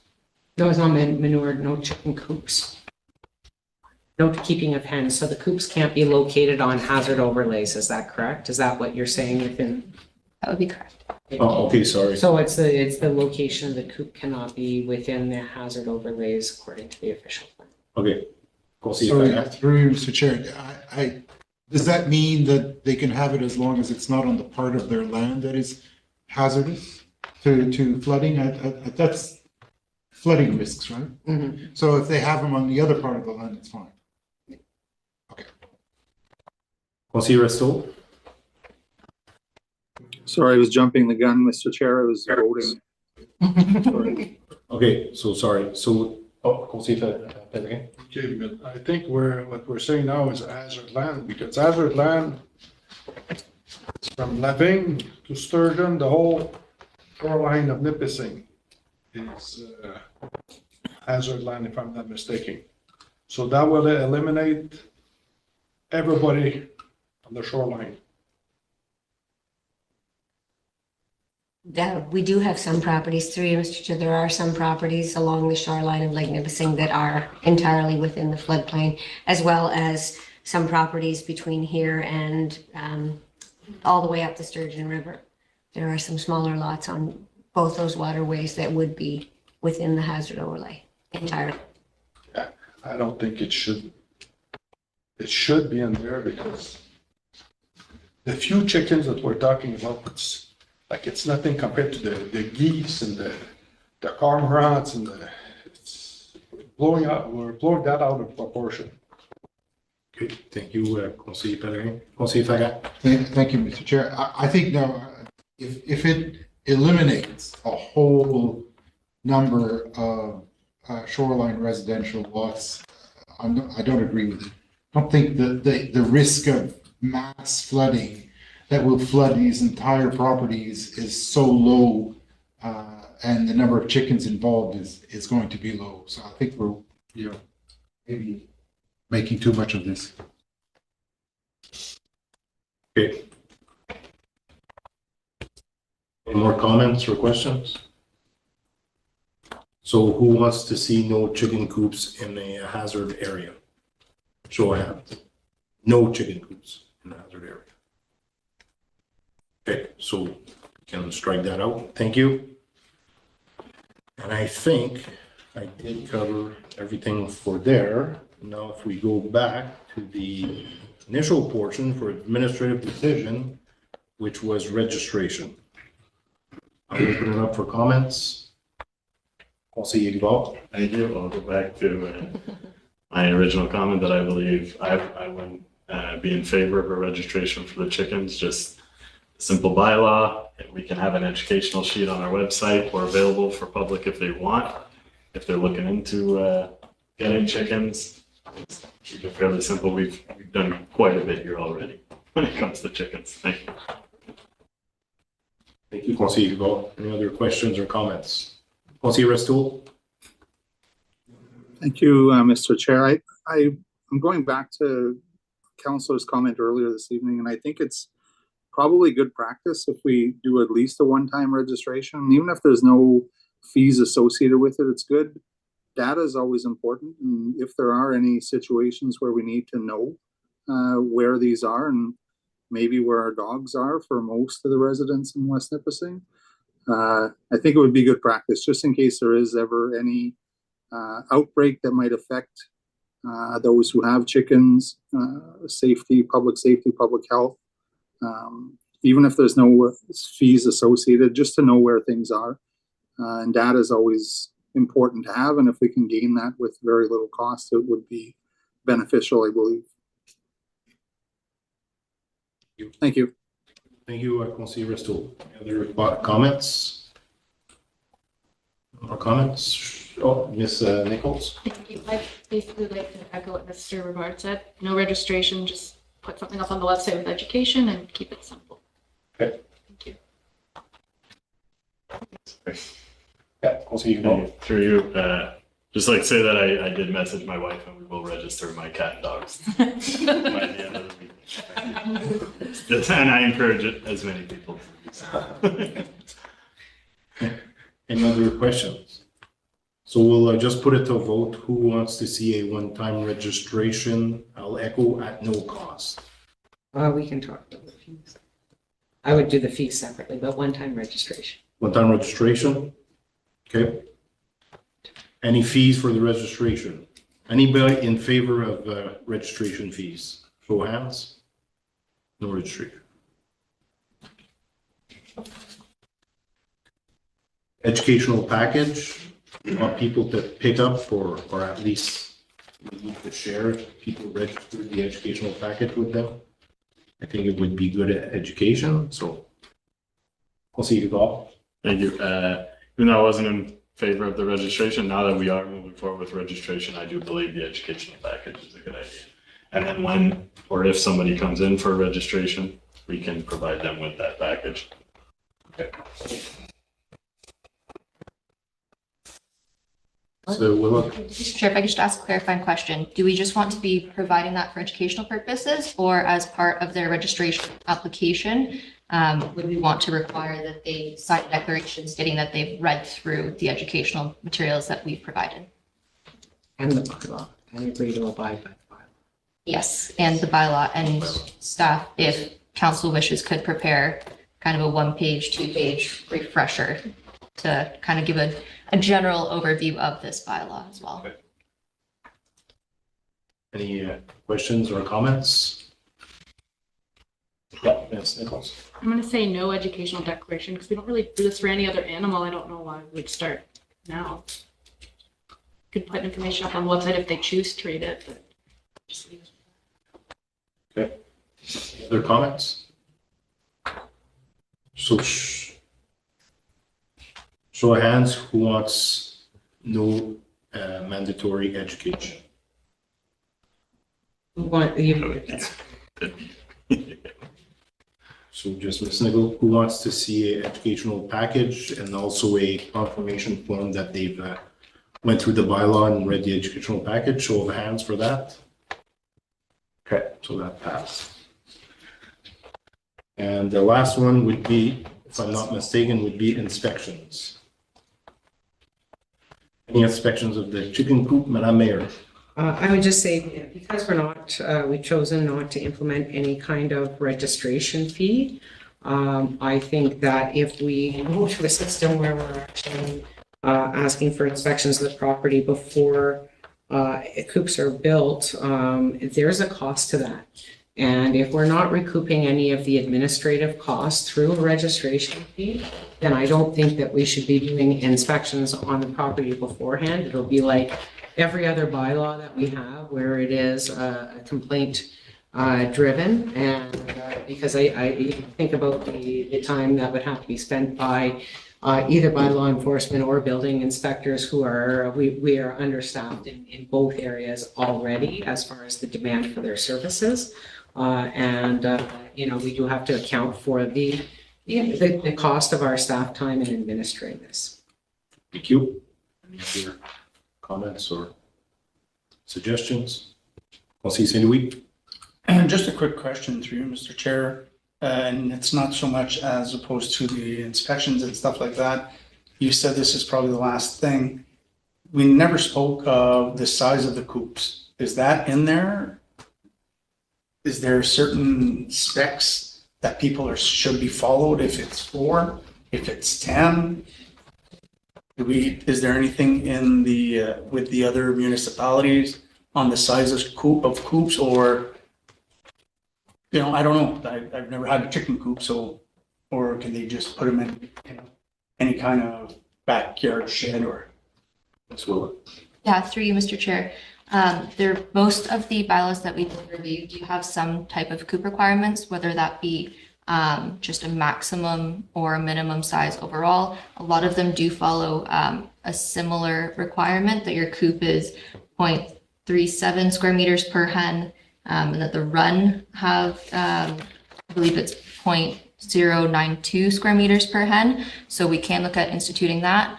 I'm not sure if you want to get into that type of discussion tonight, but we generally do see some requirement, whether that be just a maximum or a per hen requirement. So personally, I think we should, not tonight. Please, not tonight. But I think it's something that we should look at because it's something that I've already had several concerns about the size of the coops and how it's blocking people's view in their backyards and the height and so on and so forth, and that it's higher than certain fences and all that. So I think it's definitely something that we should look at for the size of the coop, comparing it to other municipalities. Thank you. Madam Mayor?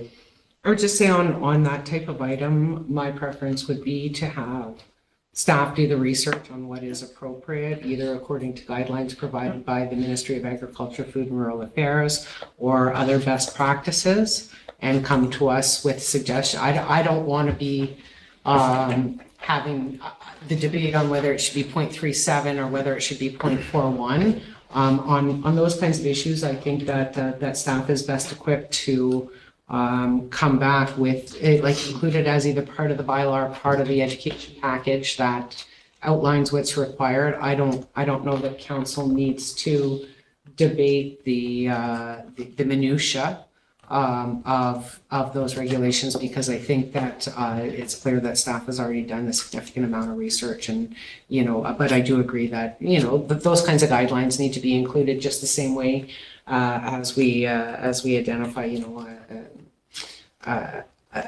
appropriate, whether it's the sizes and then so. Thank you, Madam Mayor. Any other comments, suggestions?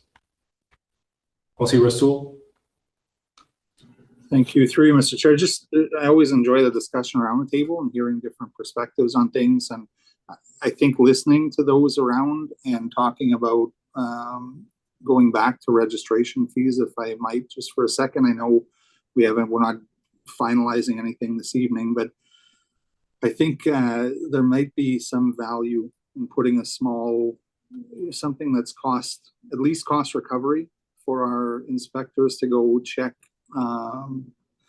building coops or chicken coops before they're in action, much like we do with other buildings within. I think it might alleviate a little bit of challenge moving forward if structures are put in place and nobody checks them out, and then we get a complaint and then we have to kind of go cart before the horse and go back and get them to fix this or change. Or I think it might be simpler if we just had a quick inspection to make sure once we get these dimensions or structure minimums to have things in place first. And there is costs associated with that. So if there's something that makes sense in terms of collecting a one-time small fee for inspection, just to make sure that the outfit's ready to go and meets the minimum standards, and then go from there. Thank you. Thank you, Councilor Rasool. Councilor Verner? Thank you, Mr. Chair. Personally, I prefer to avoid inspections. The size of the coop, I believe we're allowed to have shed up to a certain size on a property. Again, I'm not a chicken expert or a coop expert, but I have a feeling the average coop will probably fall under the maximum shed size. And maybe as long as the coop is within that size, that if you don't need a building permit for the coop, then you shouldn't need an inspection. Let's keep it simple. Thank you. Ms. Miller?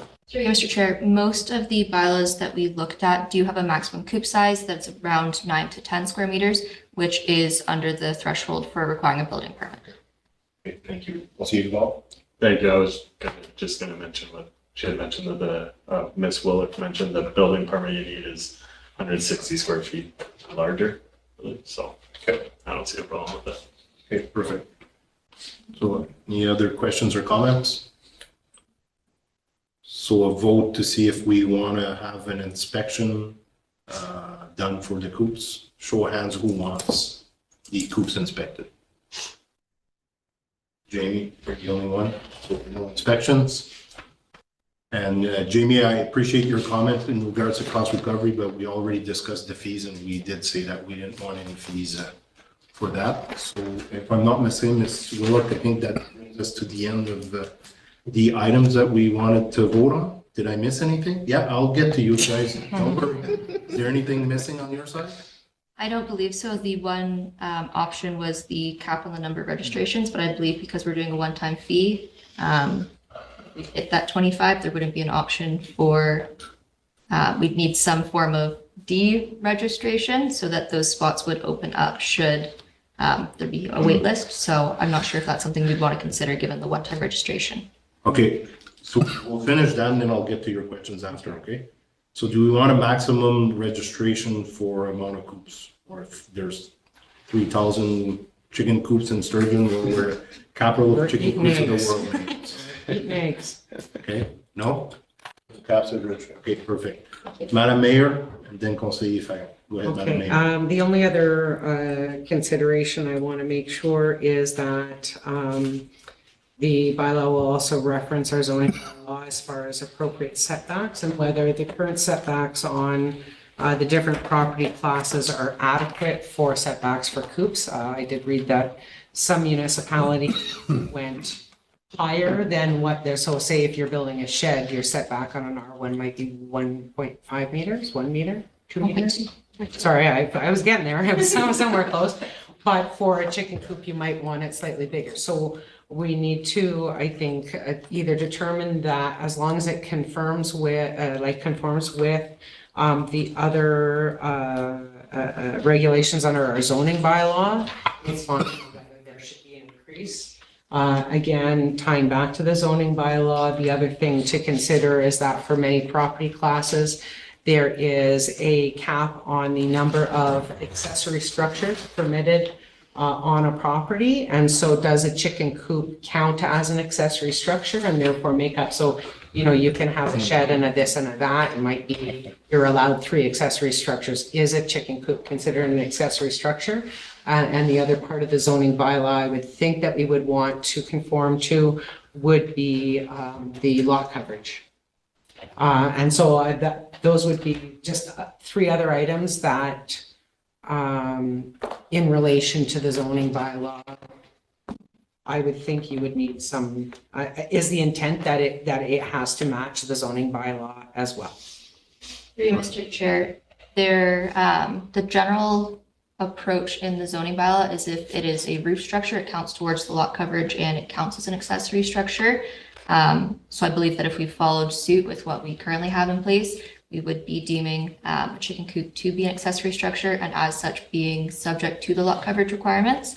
The current setbacks, as Madam Mayor said, is currently 1.2 meters from your rear and side yard setback in the R1 to R4 zone. And then in our SR and our RR zones, we go up to a 3-meter setback. Not a lot. I'd say majority of the bylaws that we reviewed do have a slightly increased setback, likely due to noise concerns. So that is an option that we can consider if we want to look at making different setback requirements for these coops. Okay. Go ahead, Madam Mayor. Sorry, and the one other thing in the zoning bylaw is that no accessory structures are permitted in the front yards. They're not, sorry, through you, Mr. Chair, they're not permitted in the front yard setback. Okay, so they are, and the front yard setback is higher setback generally than what the side and the backs are. So for example, your front yard setback in town would be 6 meters. So Okay. you can't have accessory structures in that 6, but if your house is farther back than 6 meters, you could have it. Okay, that's fine. And that would conform as well. Yeah, okay, thank you. Okay, good. I just wanted to ask whether we were going to, I thought maybe we'd skip cap on registrations, but now we've dealt with it. Yeah. Any other questions or comments? So if I'm not mistaken, Ms. Philip, you got all your answers to move forward with the bylaw? I could just request some clarification on the direction of if we'd like to apply the current zoning setbacks for these accessory structures, or if we'd like to look at potentially increased setbacks for chicken coops specifically. What do you guys want to do? Do we want to use the current setbacks and as needed, we can adjust it, or? Sure. Okay. Councilor Restool? We're talking about the urban area. My preference through you, Mr. Chair, sorry, would be if we have an opportunity to have a little bit of increased setbacks. Just again, talking to community members within the urban area, I could see easily that these chicken coops are all going to get pushed to the back corners of people's lots. So out of sight, out of mind until they need the eggs to pick up, but their neighbors might have that right against the fence for noise and other things that might be associated with it. So if we have an opportunity to have a little bit of increased setback, like some of the other municipalities that were referenced by our wonderful staff here tonight, I'd be appreciative of that. Ms. Willis, could you look at what other municipality did and maybe come back to us with a few suggestions for urban areas? Is the council good with that? Agreement? Okay, good. Anything else, Ms. Willick, or is that covered everything? That's all my questions. Thank you. Okay, thank you very much. Back to you, Madam Mayor. Thank you so much. Thank you, Councillor Gagne. Great job on a complex subject. Ms. Willick, welcome to the Bear Pit. That was a great showing for your first kind of big discussion at council. So thank you very much for the work that you put in for that report and everything. What's next? Okay, we do have moving on to 5.3, Social Services and Health Committee. We do have an update on a DSAP program, and I will pass the chair to our Deputy Mayor, Councillor Restool. Thank you, Madam Mayor. Just in light of time after that lengthy discussion, I'm just going to keep it very brief, but important at the same time. Within our package, we have a pamphlet that was provided by DSAB on a very innovative and important initiative that they're undertaking, and it's the Additional Dwelling Unit Program. You have the information in front of you, but for those watching online, just very quickly, there's an opportunity for funding access to existing homeowners, and what the opportunity is to look at creating additional dwelling units within the primary residence where permitted by municipal bylaws. What it overviews is 75% of the associated costs to a maximum of $50,000 are covered through a forgivable loan. So definitely a benefit to the homeowner for creating these additional dwellings. And also during the term of the loan, important piece that the homeowner will provide an affordable rent to an eligible tenant, and the affordability period will be set to a period of 15 years.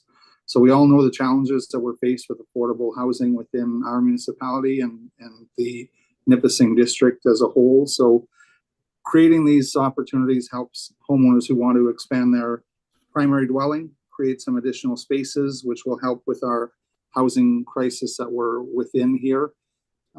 The information is all on DSAB's website, dnssab.ca, and technical experts there can provide specific information to those who might be interested in accessing the funds.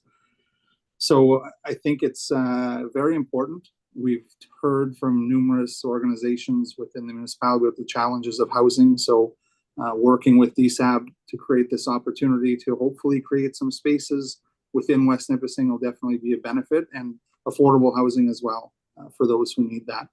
So I'll leave the update there. Don't know if there's any questions from anybody around the table, but if there are, I'd be happy to try and answer them. And for those online, please visit DSAB's website for more information on this funding opportunity. Open to questions if there's any. Okay, thank you very much, Councillor Restool. Questions or comments from? Oh, you're chairing. I'm chairing. Sorry, I can't see the whole. Yeah, I can't see the Yeah, whole group, sorry. so. I can share the questions part for you if you like, because you can't see the whole group. So does anybody have any questions or comments for Councillor Restool in regards to the DSAP program? Okay, there is more information available. I believe it's been posted on our website, as well as then links through to DSAP's website for information on that program. Thank you very much, Councillor Restool. Next, we'll move on to our Public Works Committee. Hey, Councillor Gagne, you're back on. Thank you. Thank you, Madam Mayor. So the first item, item 5.4.1 is the petition to complete the paving of the Monica Crescent Street. So I'll pass it on to Ms. Enning for just a brief summary. Yeah, so through you, Mr. Chair, this one was already identified on our road needs study prior to receiving this petition. As a result, it's already been placed on our 5-year capital plan. And we're recommending that we leave it on the plan as is and continue with moving forward. I think it's currently scheduled for 2028.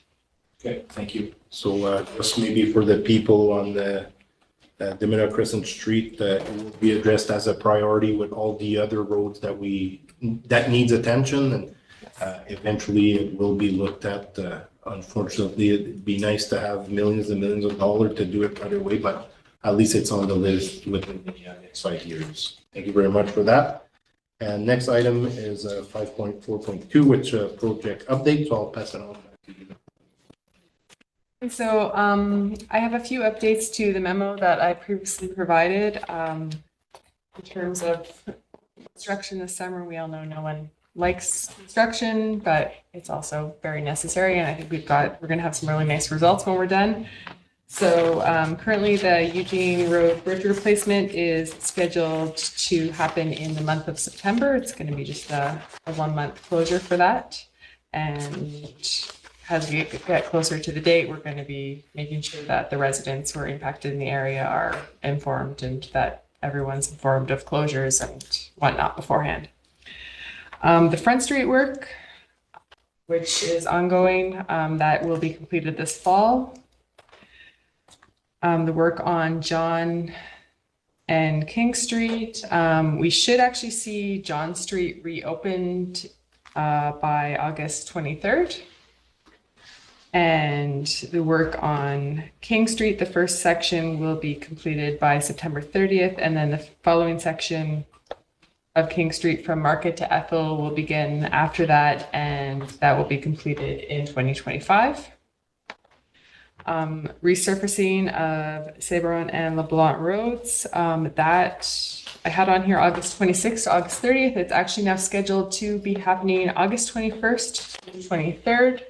That's obviously weather dependent, but that's what our contractor is currently telling us. For both of those? For both of those, yes. They're going to come do them the same time. The brushing and ditching that we see on Leclerc Road, that's one of our bigger brushing and ditching projects. We should see that wrapping up this week. And then there are still some other brushing and ditching projects that will be happening into the fall, but that's probably the most visible one that is left to be completed. Any questions? Any questions for Ms. Henning? Go ahead, Madam Mayor. I have a few questions on a few different projects. So the Leclerc Road brushing and ditching, that's in preparation for resurfacing for next year, as if it's approved at budget? Yes. Okay, and the other project that I don't see here is Dokis Road? Dokis Road is complete for this year. Okay, so that both the brushing and ditching and the 5-kilometer section are not resurfacing, but new granular and everything on the... Yes, the section for this year is complete. Okay, perfect. Thank you very much. Any other questions? Questions? Madam Mayor, yes? I just have one other comment. Councillor Ferrand and I attended the Upper French River Cottagers Association AGM on the long weekend. And it was held at the Dokis Recreational Complex. So we had the opportunity to drive down Dokis Road. And I will say that both Chief Duquette and several of the residents came up to us and mentioned how good the road was and how much of an improvement that they've seen there. And I'd just like to acknowledge that for you, that we're hearing good things from the residents down there, and it is having a good impact on their life and their life on the road. So it is being noticed, and it was commented on by several people there. Thank you, Madam Mayor. Any other questions or comments? So, same here as Chair of Public Works, I'd like to thank you and the whole Public Works team because there are a lot of improvement going on. So kudos to all the team, everybody included. So thank you very much. Okay, thank you. Back to you, Madam Member. Okay, thank you so much. Okay, we will go now to 5.5, Community Services update, which is a verbal update by Mr. Poulet. Thank you, Madam Mayor. I'll keep this brief in light of time this evening. I just want to bring council and our residents up to date on what's happening within community services. So the Sturgeon Falls Arena ice plant has been started. We'll have ice as early as August 26th. Staff have met with all of our regular ice user groups, and we're well into our scheduling process. There is the week of the 26th that West Nipissing Lynx are hosting a hockey school. So that is well underway. It's hard to imagine that we're already looking at arena season. And then we will have the Verner Arena ready for October 1. So that's on the arena front. We are looking at doing our annual maintenance shutdown at the complex. So that will occur during the first 2 weeks of September. So that's going to affect services in our pool and in our fitness center. And that's being conveyed to the public as well through our communication folks. Staff are also well into preparation and planning for fall activities, events at the museum. We're already talking Halloween and our winter events as well, such as the Christmas parade and whatnot. So we're far from having to wrap up our beaches and marina and parks and playground, but we are into fall and winter planning already, and we are going into our arena season. So I just want to bring council and have our residents know that this is happening. Thank you. Thank you so much, Mr. Poulet. Any questions, or am I carrying this? That's it. I'm sorry, I'm so sorry, Councillor Rivard. I was. Mr. Poulet did a great job. I'm sorry. I'd like to open up the floor to any questions or comments. Thank you very much. I apologize. Mr. Poulet did a great job. I don't see any questions or comments, so I'd like to pass it back over to you. Sorry. Thank you so much. And for our last one, I will pass the floor to Councillor Pellerin for update on water and sewer. Thank you, Madam Mayor. Our famous water and Verner. I'll pass it to Ms. Ennings for an update. Okay, so water in Verner, we all know that the Blue River has high levels of manganese, and we are constantly working on treatment for that. So I kind of just want to give you guys an update on what we are doing to ensure that the residents in Verner are receiving water that doesn't have discoloration in it, and obviously is safe to drink and all of those things. Some of the things that we've been doing is previously they were doing twice annual flushing of the lines on Cartier and Principal, which are two of the problem areas. So that's been increased to monthly flushing, which is helping the issue. There's also weekly sampling that's been going on this summer at 6 residents where there's been issues, as well as at our blow-up locations. And when those tests are done and the water is run for a minute prior to testing, which is how a water test should be done, the results aren't showing any discoloration in the water. And some of the things that we are doing moving forward to make improvements in Verner is, we have an older treatment plant there. We need to be making upgrades as we can. So obviously, in the long range, the plan is to eventually run water from Sturgeon to Verner. We all know that's an extremely expensive process. In the meantime, we are this year doing a design for the water tower tank replacement and pedal steel repairs that will be completed. Those repairs and replacement are in the works for next year. We are looking at a design for extending the line to the town limits. We're also looking at, so that it'll be ready for tying into Cache Bay in the future. We're looking at the geotechnical investigations, moving forward with that next year, along the proposed route for the eventual water line. We have a draft agreement with CPR because the line is going to be running along the CPR property. So we're working with them to finalize that agreement.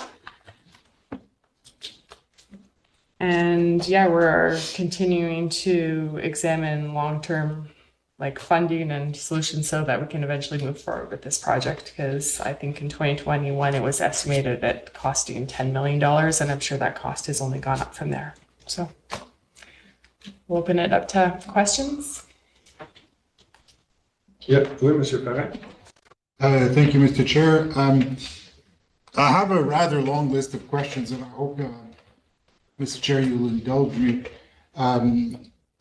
First of all, I want to make the point that, I mean, this is a very technically complex issue, and I would appreciate it if we can get the reports or the backup reports a little bit earlier. I think because I asked for them on Friday, and we got them this afternoon. It doesn't leave us much time to study. I did manage to find some online. And, I can tell you that I've spent the last 2 days largely studying this matter because I think it's very important. My understanding from the reports is that manganese is indeed a problem and a cause of the discoloration. But I was surprised to read in your report that you're saying that there's indications that the problem is not with the municipal water system, and that it might be older homes, old pipes. I mean, this is inconsistent with what I've read in the reports in the AECOM report in 2021. So I'm not too clear. What is it? Is it a problem with manganese, or is it a problem with people's homes? The source water has manganese. Yes. We treat that with the potassium permanganate, so that lowers the levels. And then there is some settlement in the pipes because of that, which is why we are doing the additional flushing. And in older homes, what often happens is you get buildup in your hot water tank or in your pipes. And this isn't just an issue in Verner. I mean, this happens in older homes in Sturgeon as well. We get reports of people having discolored water. And when you're not running your water regularly, you turn on your tap. When you initially turn on your tap, you'll get discolored water. Once it runs for a minute, it begins to run clear. And that's why we recommend. And we've been recommending homeowners to get their hot water tanks flushed and to talk to plumbers about getting their water lines flushed in their homes. But the way I read the report, I mean, and a lot of people, I've had a lot of comments, directly to me, saying that they've read it the same way. They've read it, well, it's no longer a problem with the municipal water system, it's a problem with your homes. That seems to me what it's saying. Our current testing is showing that our levels are all below the 0.2 micrograms, which would cause coloration. So yeah, I know, but we know that this is a problem that's been on and off for many years. It's not always the same problem, but I mean, at some times of the year, and especially in summer, hot weather, it's worse. In summer, yes. Okay, so can we just clarify that this is still a problem with the municipal water system? Yes, it is a problem, but we are treating it. Okay, so Oh, yes, Yeah, sorry, I am just gonna clarify it's two different issues. The water source has permanganese, has manganese, but we treat the manganese and but it's not a problem when it leaves our plant. So it's not a problem with the treated water. There is not a problem with the treated water. So there's not a problem that water arrives at people's homes clear. Yes. Yes. So when people I think That's last what our summer it was a testing is pretty showing. bad summer. I mean, people were posting pictures of their bathtubs which were completely brown. I don't think they were clearing in a space of a minute. So what was happening last summer that's not happening this summer? Okay, and so yes, Alicia. last summer was the year we started doing the swabbing. So again, we do watch these areas where there were a lot of concerns. And so that's when we started doing the swabbing, and the swabbing rectified a section that had been problematic. This year when we're looking at it, we are going and we're testing the lines in the house, we're testing right outside the house, we're testing at our plant, and the problem doesn't exist within the treated water. You know, so we do the regular swabbing to maintain those lines get clear, but it's not, so last year we did the swabbing, that was the big difference last year. What's the difference between swabbing and flushing? Oh, swabbing is they take like a great big Q-tip, run it through the lines, and it cleans up all the stuff that was might have been stuck on the line, as opposed to flushing, which just pushes the stuff through. Yeah. If I may for a moment, Mr. Verner, I spent a lot of time with Mr. Ming, and he explained it to me. Manganese, okay, it comes out of the treatment plant clear, but manganese is suspended in the water. When it finds a low spot with low pressure, some manganese might settle down. So when you get a burst of pressure, let's say if a few taps open up at the same time, you get more pressure. It's like having it in the bottle. After a couple of days, it clears up. You take it, go like this, it turns brown. So it can be, and it is, I'm sure, in the pipes here and there in town. It's not only, I'm sure it's not only in the houses, but it's been a lot better in the last month and a half from what I hear from people. The water is a lot clearer, but it is still happening, but not as often. And especially this afternoon, when I was going through, I got 2 calls. They sent me a picture. One had a ruined sweater that she just washed, and the other one they sent me because they knew it was on the agenda tonight. The bathtub, you could see, and that's today.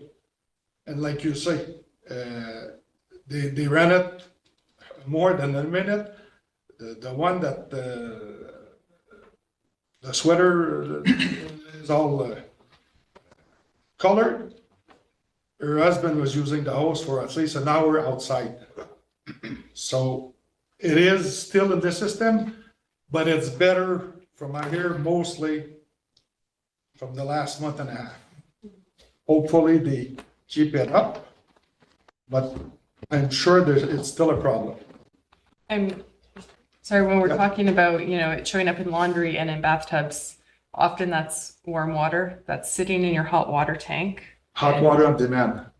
Okay, so yeah. and it is active, like hot water does bring out the color, right? So it's. So I hear a lot of that, a lot of room closed in the last years, and people don't report it. So I keep telling them, report it.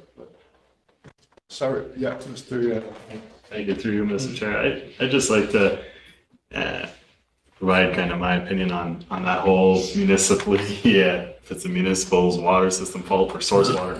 I believe the root of this problem is the source water has high levels of manganese. So, I understand that the municipal drinking water system or treatment plant is doing its job there, but the high levels of manganese will kind of sit in a hot water tank or pipes and still provide this color, right? So no matter what the issue is, I believe that source water issue is the one that we have to tackle and find a new, which I see here is we're looking into ways to do it, but I think we have to kind of, as a council and as infiltration staff look at ways to move this up the ladder to try and get this resolved as soon as possible. I think clean drinking water, aesthetically pleasing to the eye water as well, is a very important thing that people should have here. So if it's flushing a hot water tank, that might help.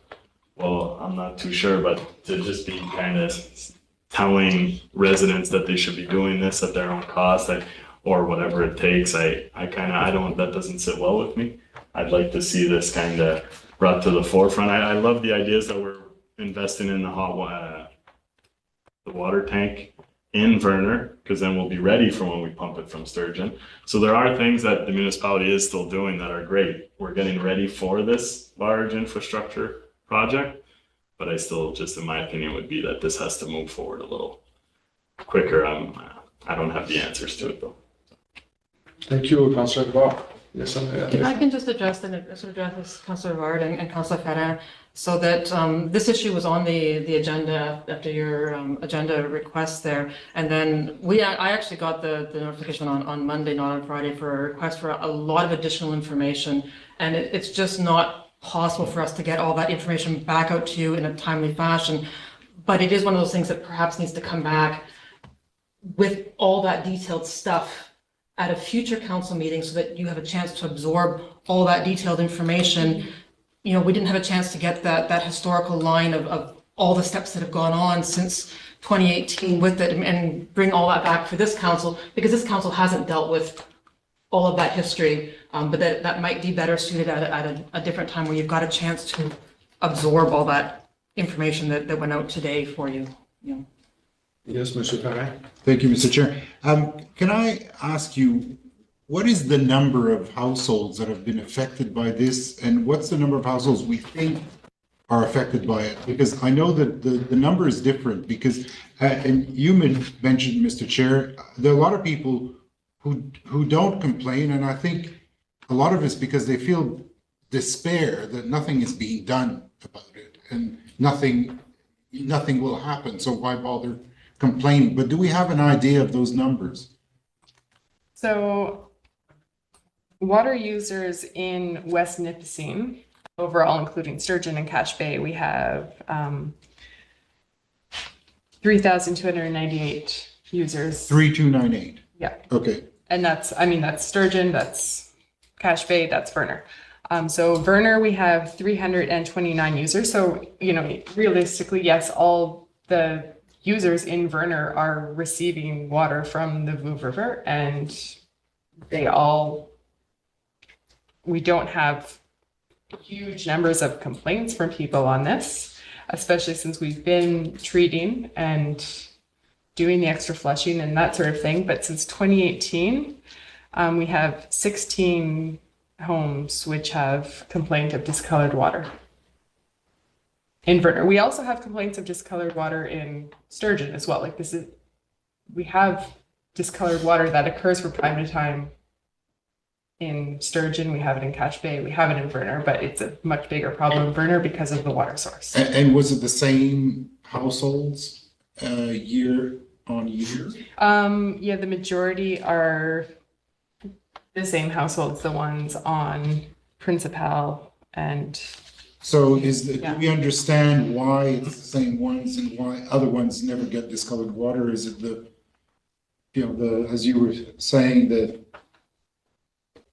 I think it has to do with where, and Peter could explain this better, but I think it has to do with where it is on the line and potential low spots on the line. And that's why we're concentrating the flushing in on those lines, so that we can ensure that they're not getting the discolored water. Have we explored any short-term solutions? Well, that would be the additional flushing that we're doing, Okay. and the treatment of it with the potassium permanganate and But I'm thinking of additional testing too. What if if it's consistently the same properties, would we consider maybe installing a filtration system in those properties, because they are the ones that suffer the problem? And if it's only 16 or 20, wouldn't that resolve the problem in the short term? Then we can look at other solutions like a pipeline from Cache Bay in the longer term. Yes, Madam Verner? And I'm just going to say again that we have complaints in the area, but when we test the water right from the end of our line, the water is clear at our line. So providing a temporary solution to a problem that doesn't exist at the end of our line is a difficult conversation. We don't have any of these houses that we actually have confirmed proof that the manganese exceeds acceptable levels or even the color. It's clear at the end of our line coming onto the property. It's, if I may, it's a hit and miss, like those problem location, the houses. It's not always groundwater. It could be 2, 3 days, 4 days without it. Then all of a sudden, poof. That's why one guy on the Silver Street, which was out of the blue at the other end of town, he was joking with the other neighbor, and I was there the other day. He said, "Holy shit, I run my water and I'm in the bathtub and all of a sudden it turned brown. I couldn't see my toes." No? And it's people like that, and they don't complain. A lot of them didn't complain before because they expected a solution because the water was coming from Sturgeon, and it's been going on for quite a few years now. And people are despaired, they don't know, they don't want to complain anymore. So it's...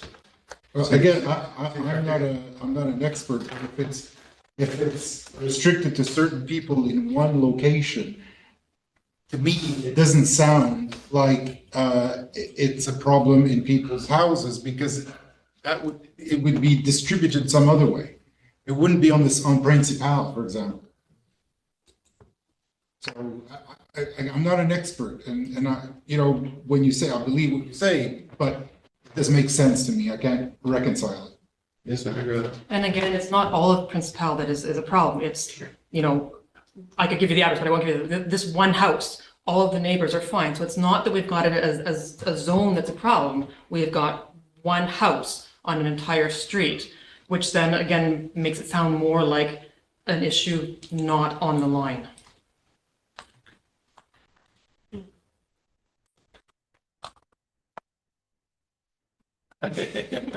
Yes, Councillor. Merci, Conseil Pellerin. Yeah, just to add to the idea that some homes may have that issue kind of internally. I like to think of my house as well. When we bought it, we have a stand-up tub. I guess for elderly people, when we bought it, we never removed it. Our hot water tank's not big enough, but when we turn on our hot water, it becomes very brown there, and I live in Sturgeon. So we just can't use that tub. So it makes me think of those kind of issues as well. Or say if we use our dishwasher and we try and take a bathtub in our normal tub, it'll turn brown as well, a little quicker. Our hot water tank's just a smaller one.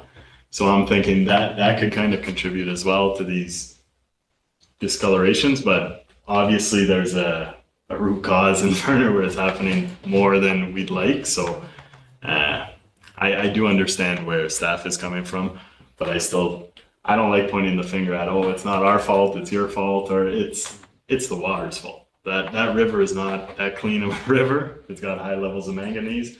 So the solution, if long term, is to get away from that source water.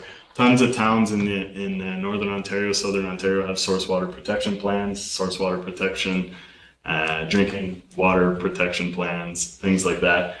A river like the Vev River, I don't know, that may be too far gone for that. So it would be, you would get your water from somewhere else. But I would also like, I know it's off topic, but if we do pump from Sturgeon, I think we have to start looking at a drinking water source protection plan for the Sturgeon River as well. Because then you can't keep, damaging your source water and just expect to go get it from somewhere else further down the line. So this is why these programs are in place, and they cost money, but the whole idea is that you may save long term. And I did speak quite a bit with the member of the Ministry of the Environment, and we're not the only town in Verner that's like this in Ontario because of the manganese. So I was talking to her, and she said, "Yeah, but the water is safe." I said, "Yeah, but," and she cuts me off. "I know, I wouldn't drink it. I wouldn't drink it either when it's brown." So I'm just saying, back to Councillor Duval, this should be a priority number one, it's been going on for years now. It's got to move.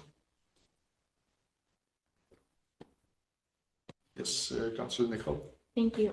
With the additional flushing and swabbing, there has been a little bit of an improvement, you said? Yes. And then is that something we can continue in the winter months as well? Or is it strictly summer? It's something we're planning on continuing, yes. Okay, and then to follow up, would we be able to look into a solution like Mr. Fran mentioned, maybe filtration system temporarily for those problem areas? I might have to look into if that's even an option for, like, I'm unsure if that's even a viable option and how council would want to proceed with that, because there's obviously be an expense, and typically we don't do anything beyond, you know, into the property, so. Yes, Mr. Verner. Thank you, Mr. Chair. I'd like to move on to the potential solution of building a pipeline from Cache Bay to Verner. We all know it's going to be very expensive. It's difficult to pass on a cost of $10, $12 million onto 3,298 users. Which provincial or federal funding have we ever applied for, or do we intend to apply for to subsidize this cost? And what is the likelihood of getting subsidies to pay for it? I'll leave Elisa to answer that question. Yeah, so actually, we have not applied for funding on this project yet. And some of the reason is the restrictions that have come on the funding that has been available. Certainly kind of through that COVID period, so 2021, 22, you know, the province and the federal government worked together on a number of initiatives, including some green funding, but they were capped at projects of $5 million. And so with this project having the scale of it was, and we still had some work out with CP, like we didn't have approval to be in the lines and things like that. It didn't fit. Now, as Ms. Henning said, there is some possibility of that extending the line to the end of Verner so that it's ready when we get funding to do the whole rest of the chunk, but it's that piece in there. I believe it was a few years ago, we went on one of our delegations on this issue, but that might be a number of years ago now. We brought a delegation this year. Okay. Just time goes by. It just feels longer ago than that. And yeah, so it's because they're talking about the housing enabled water study with funding, which is one that was released this year, and they recently announced the results, and we were not successful. But we didn't apply for this project because again, this project doesn't fit the criteria that the funding applications have for things. I think when we go looking for funding for this, I think the best alternative is probably going to, we continue to watch for funding, is delegations and lobbying and getting something that's outside of those other funding envelopes, because we're not going to get a $10 million funding through OCIF or ICIP. It doesn't exist there. I think it's going to have to be a request for special consideration on this, as a proposal. Yeah. What about the housing enabling water systems fund? So when we did the delegation, which was at the OGRA conference, we met the associate minister or minister. Yes, associate minister. Associate Minister of Infrastructure. And quite frankly, when the provincial government designs funding programs, they design to meet certain policy objectives at the provincial level. And everything right now at the provincial level is focused on housing. So when you look at that housing enabled water fund, you have to tie the results of the project directly to the creation of new lots. There has to be a subdivision created, applied for, and ready to go that you're bringing water to, that's going to create a certain number of new housing units. So we can say, well, and this was one of our arguments, we said, well, we can't plan for any increased housing or increased density within the settlement area of Verner because our water system can't support it. So we can't approve a 40 lot subdivision in Verner right now if we wanted to, because I'm not sure that the system that we have has the capacity to serve an additional even 40 households. So it's kind of a chicken and the egg. So, you know, we're trying to say, well, we don't have, we need this project in order to grow. And they say, well, show us where this subdivision is. Actual, like, builders ready lined up to build the project, the project is not eligible. We are applying for a project that is serving an existing residential settlement. It's not something that is creating new housing, which is the priority of the provincial government and is the priority of them when they're looking at funding different projects and different programs. And we were told as much by the associates. Hi. Do you want 2 seconds, Mr. Farran? On that note, Madam Mayor, there's a subdivision at the end of Verner that's ready to go. And it's a large subdivision. I'm just wondering, the owner, is he waiting because of the water or for something else? Was that brought up at your delegation? Like, do we have a large subdivision ready to go? I'm not aware of that The subdivision. delay is not related to the water. No, but you could have used it because the subdivision is ready to go, right? I don't know what wasn't part of my briefing. Yeah. And again, with the housing enabled water one, it was fairly restrictive. So it had to tie to this development that was ready to go, and the development could not proceed if this didn't happen. And so it was that, you know, we had to be able to kind of swear that, no, this would not happen, this development wouldn't happen if this pipe didn't go through, and if it's not tied to a water source issue, then again, we got back into the problem. It was a really restrictive funding. It was a really hard. Basically, you have to have a shovel-ready project with the developer who's ready to build now to get that funding. Sorry, go ahead, Mr. Farran. No, something. Okay. I just want to echo what you said before. I think it's an important matter, and I think we need to keep talking about it. And again, if there are short-term solutions that can resolve the small number of households that have this problem, then we should consider that too.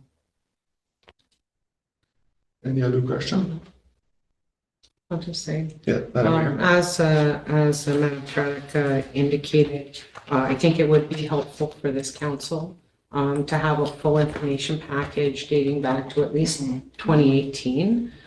In that, I would like to see referenced timelines as far as the discussions at council and what the minutes recorded from the discussions at council several times with different issues, just to see what was brought forward. And not only the report that was provided today, but I think there is a larger report on the actual different options as well, like the engineering report. And any other information. And if that could be provided to us, you know, within the next week, maybe we can bring this back for a little bit more fulsome discussion at when's water and sewer first or third. The third. We can bring it back at the September 17th. Does that sound reasonable? Yeah, I don't know if we'll have everything to you in a week if we want to put the whole timelines there. That might take a little bit of time, but absolutely have it in advance of that meeting so that you've got a chance to digest, and absolutely. Thank you. All right, thank you. Yes, there was some studies done in the past, right? Yeah. Any other questions? All right, back to Madam Mayor. Okay, thank you so much. At this point, we are very close to our curfew. So I would take now, before we begin the next section, motion to extend past curfew.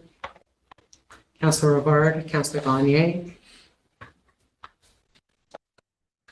It is moved by Councillor Rivard and seconded by Councillor Gagne. At approximately 9:27 p.m., a motion was tabled to extend the meeting beyond the regular curfew in order to proceed with the agenda.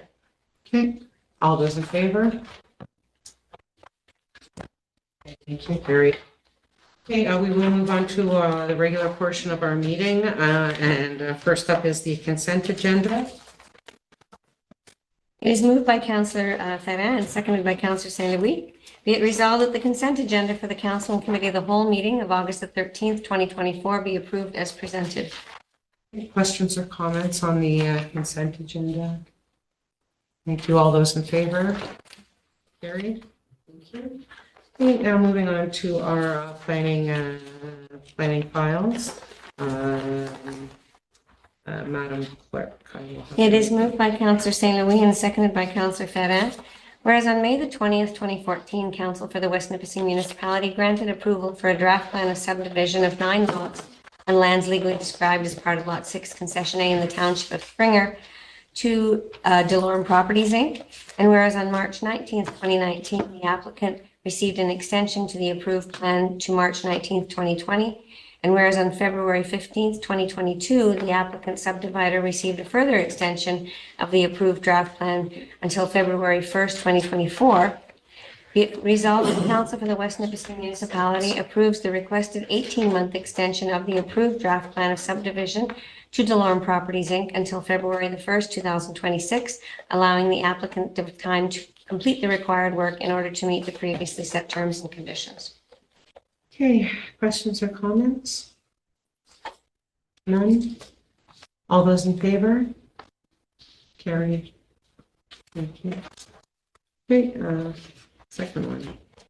It is moved by Councillor Ferrand and seconded by Councillor St. Louis.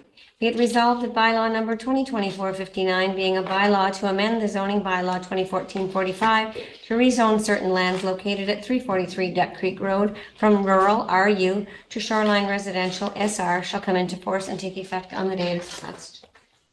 Okay, questions or comments? All those in favor? Carried. Thank you. It is moved by Councillor Ferrand and seconded by Councillor St. Louis. Be it resolved that bylaw number 2024-60, being a bylaw of the West Nipissing Municipality to authorize the execution of a subdivision agreement with Richard and Danielle Lemieux, subdivision file 2023-04 with the municipality of West Nipissing, shall come into force and take effect on the day it is passed. Okay. Questions, comments? All those in favor? Carried. Thank you. It is moved by Councillor Ferrand and seconded by Councillor St. Louis. Be it resolved that bylaw number 2024-61, being a bylaw to amend zoning bylaw 2014-45 to rezone certain lands located on Old Highway 17 from RU to shoreline residential exception zone 20, shall come into force and take effect on the day it is passed. Okay, questions or comments on that one? All those in favor? Carried. It is moved by Councillor St. Louis and seconded by Councillor Ferrand. Be it resolved that bylaw number 2024-62, being a bylaw of the West Nipissing Municipality to authorize the execution of a subdivision agreement with 131-07906 and 131-63300 Canada, Inc. with the municipality of West Nipissing, shall come into force and take effect on the day it is passed. Okay, that's Bear Lake Road. That's Old Highway 17. Oh, sorry, subdivision agreement. Okay, all those in favor? You have a question, Yes, please. Councillor Conrad? Yes, Madam Mayor. I'm just wondering with all these lots, I brought that before for a setback from the river. It's still on my mind from the, was it last spring, we had a flood? And there was a few buildings in the water, a trailer. There should be a set height.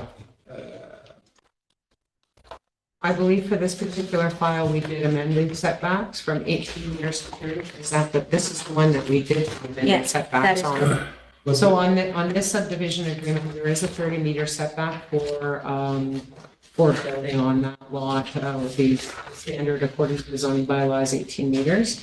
And council had discussed and requested that be amended in this case because of the high flooding levels on the Bow River, amended to 30 meters, and it was done so. But I think there should be an elevation number.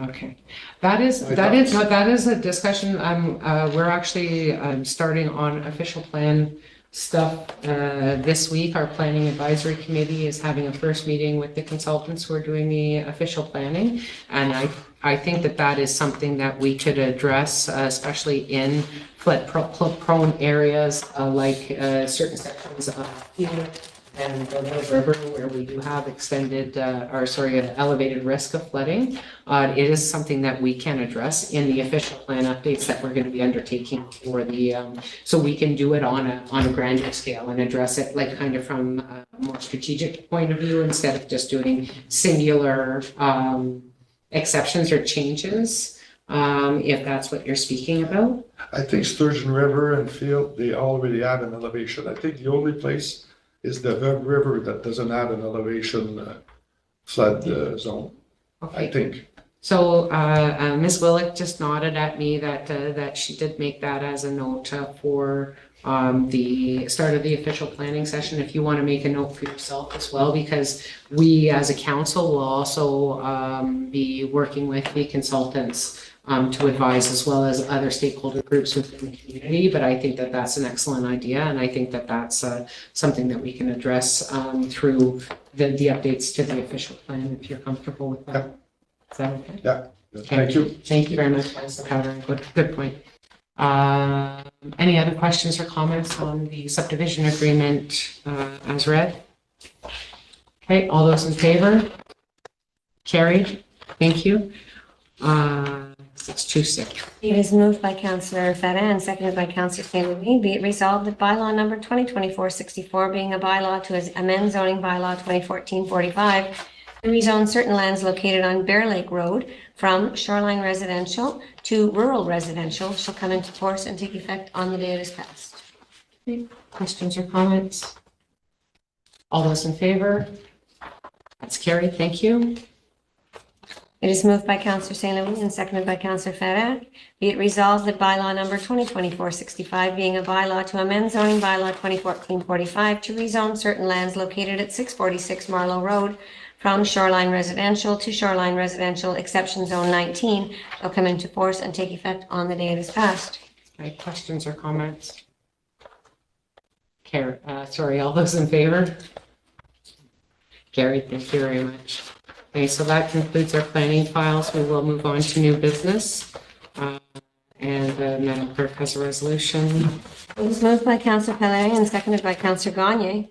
Whereas Section 259(1) of the Municipal Act as amended states that the office of a member of council of a municipality becomes vacant if the member resigns from his or her office and the resignation is effective under Section 260. And whereas Councillor Ann Tessier, Councillor for Ward 6, provided notice of resignation in writing filed with the clerk of the municipality on August the 6th, 2024, in accordance with Section 260 of the Municipal Act as amended.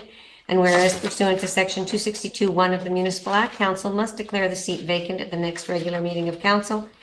Be it resolved that the council seat for Ward 6 of the West Nipissing Municipality be declared vacant effective August 13th, 2024. And be it further resolved that the clerk shall immediately undertake the process to fill the vacancy by process of appointment in accordance with bylaw number 2023-47. Okay, questions or comments there? Okay, I'd just like to say thank you to Madame Tessier for her time and service to the municipality, and wish her the best of luck as she moves on. All those in favor? Carried. Thank you. It is moved by Councillor Rivard and seconded by Councillor Pellerin. Whereas at the July 9th meeting of council discussed the feasibility of applying for the Blue Jays Field of Dreams grant, to which council was amenable. Be it resolved that council directs the Community Services Department to submit an application for the Blue Jays Field of Dreams grant on behalf of the West Nipissing Municipality. Okay, questions or comments? All those in favor? Carried. Thank you. It is moved by Councillor Pellerin and seconded by Councillor Gagne.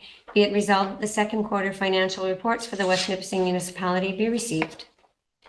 Okay, if I may, I'd actually like an opportunity to look at these and maybe have some more questions. We're obviously very short on time this evening, so if any other member of council feels they'd like to take a closer look and have an opportunity to ask some questions through that report, I would entertain an opportunity to, a motion to defer to the next meeting. If anybody feels that way.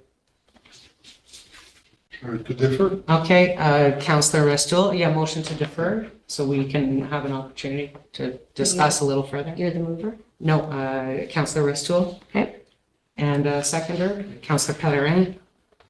Okay, all in favor? Have to vote on the deferral. Yeah, that's what I Okay, mean. okay. So for the deferral, all in favor of deferring the second quarter financial reports to our next September 3rd meeting? Okay, good. That's carried. Thank you. It is moved by Councillor Paladin and seconded by Councillor Rivard. Whereas Council has received a discretionary grant request from the Cache Bay United Seniors 50 Club seeking fee waivers for the use of the Cache Bay Hall in order to host bingos and bazaar events.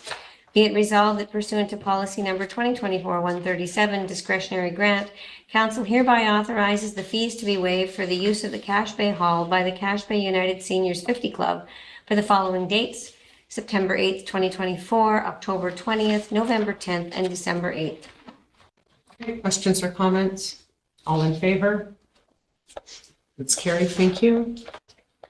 It is moved by Councillor Gagne and seconded by Councillor Pellerin. Whereas at the August 13th meeting, Council received a request from Les Filles d'Isabelle requesting that financial assistance be received from the municipality being applied towards their leasing responsibility to be continued for the year 2024.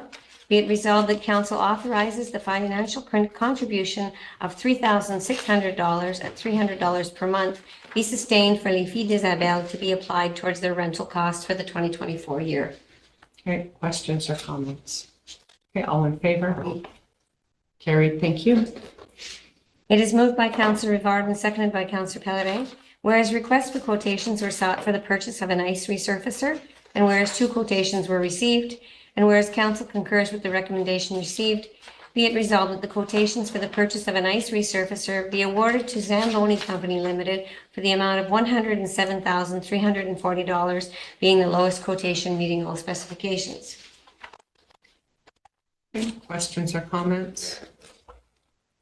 I'll just say that was approved in our capital budget. Yeah, okay, thank you. All those in favor? Carried. Thank you. It is moved by Councillor Pellerin and seconded by Councillor Gagne. Whereas requests for quotations were sought for the rehabilitation of the Sturgeon Falls Arena entrance, and whereas 4 quotations were received, and whereas Council concurs with the recommendations received, be it resolved that the quotation for the rehabilitation of the Sturgeon Falls Arena entrance be awarded to the Vanos Building Group for the amount of $320,000, being the lowest quotation meeting all specifications. Thank you. What was the budget amount for that? That was approved, please? That one was closer to the 300 mark. I believe it's around 20,000 with consulting fees over budget.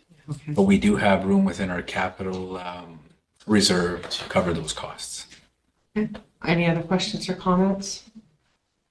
Okay, all those in favor? Carried. Thank you. It is moved by Councillor Pellerin and seconded by Councillor Gagne. Be it resolved that Council authorizes the execution of a lease agreement with Canada Post Corporation for the Cache Bay Canada Post Office located at 55 Cache Street in Cache Bay for a term of 4 years, which shall be effective from January 1st, 2024 until December 31st, 2028. Questions or comments? All those in favor? Carried.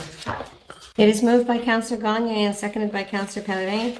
Whereas in November 2023, Council issued a dangerous dog order pursuant to the Animal Control Bylaw 2020-67, requiring the animal to be tied up at all times. And whereas at the January 16th, 2024 meeting, Council upheld an appeal made by the owners. And whereas the Ontario Provincial Court ordered the owners to post a beware of dog signage and to install a satellite fencing system, be it resolved that the municipal dangerous dog order issued be rescinded as it conflicts with the provincial order and has no force and effect. Okay. Questions or comments? All in favor? Carried. Thank you. It is moved by Councillor Pellerin and seconded by Councillor Gagne. Be it resolved that Council authorizes the following exemptions from the West Nipissing Municipality Noise Bylaw 1999-75. 486 Canal Road, August 24th from 1 p.m. to 1 a.m. 356 Sabourin Road on Sunday, September 1st from 3 p.m. until midnight. 1512 Laclau Road in Field Saturday, August 31st, from 10 p.m. until 4 a.m. And 141 Millerin Road, September 7th, 10 a.m. to 1 a.m. Questions or comments? Councillor Gagne. Questions for the one at 1512 Lacla Road from 10 p.m. to 4 a.m. That was the request received. It's up to council to determine. We know if there's neighbors or close to there, or it's like, are they pretty much just like isolated? I don't know. I don't have that information. So whoever through you, Madam Mayor, it's at the corner of Highway 64 and Leclerc Road in field close to the bank. There's not too much around because Val is a little further away, but it's not on the lake. It's not close to the lake at all. So one travel across the lake, but they're fairly alone. There's a few neighbors, but then the rest is all bush and river. But if you go north, it would be Val and the bank. Councillor Nicol. There's 3 neighbors directly across from them, but I know they've been invited to the celebration as well. Just to cover themselves. Okay. Thank you. Councillor Restool. Thank you, Madam Mayor. Just a question. Is there anything within our noise exemption bylaw for time frames, or is it wide open to whatever the requests come in? Through you, Madam Chair, there is no limit. It's whatever they request. We have set times outside like the request. 11 o'clock is usually the number, so anything beyond that requires a request. Okay. So we just handle it as they come in, kind of. That's correct. Okay. Council does have. Sorry, Councillor Restool. Council does have the discretion to, say we'll authorize a noise exemption, but only until 2. So, it's not a kind of an all or nothing. We don't have to say it's not either yes or no. If we say, well, we'll give you a noise exemption, but it's only till 2, we do have the discretion to make those kinds of decisions on that, because I do agree that 4 a.m. is a little, but then I'm 50, so I haven't seen 4 a.m. for a lot of years.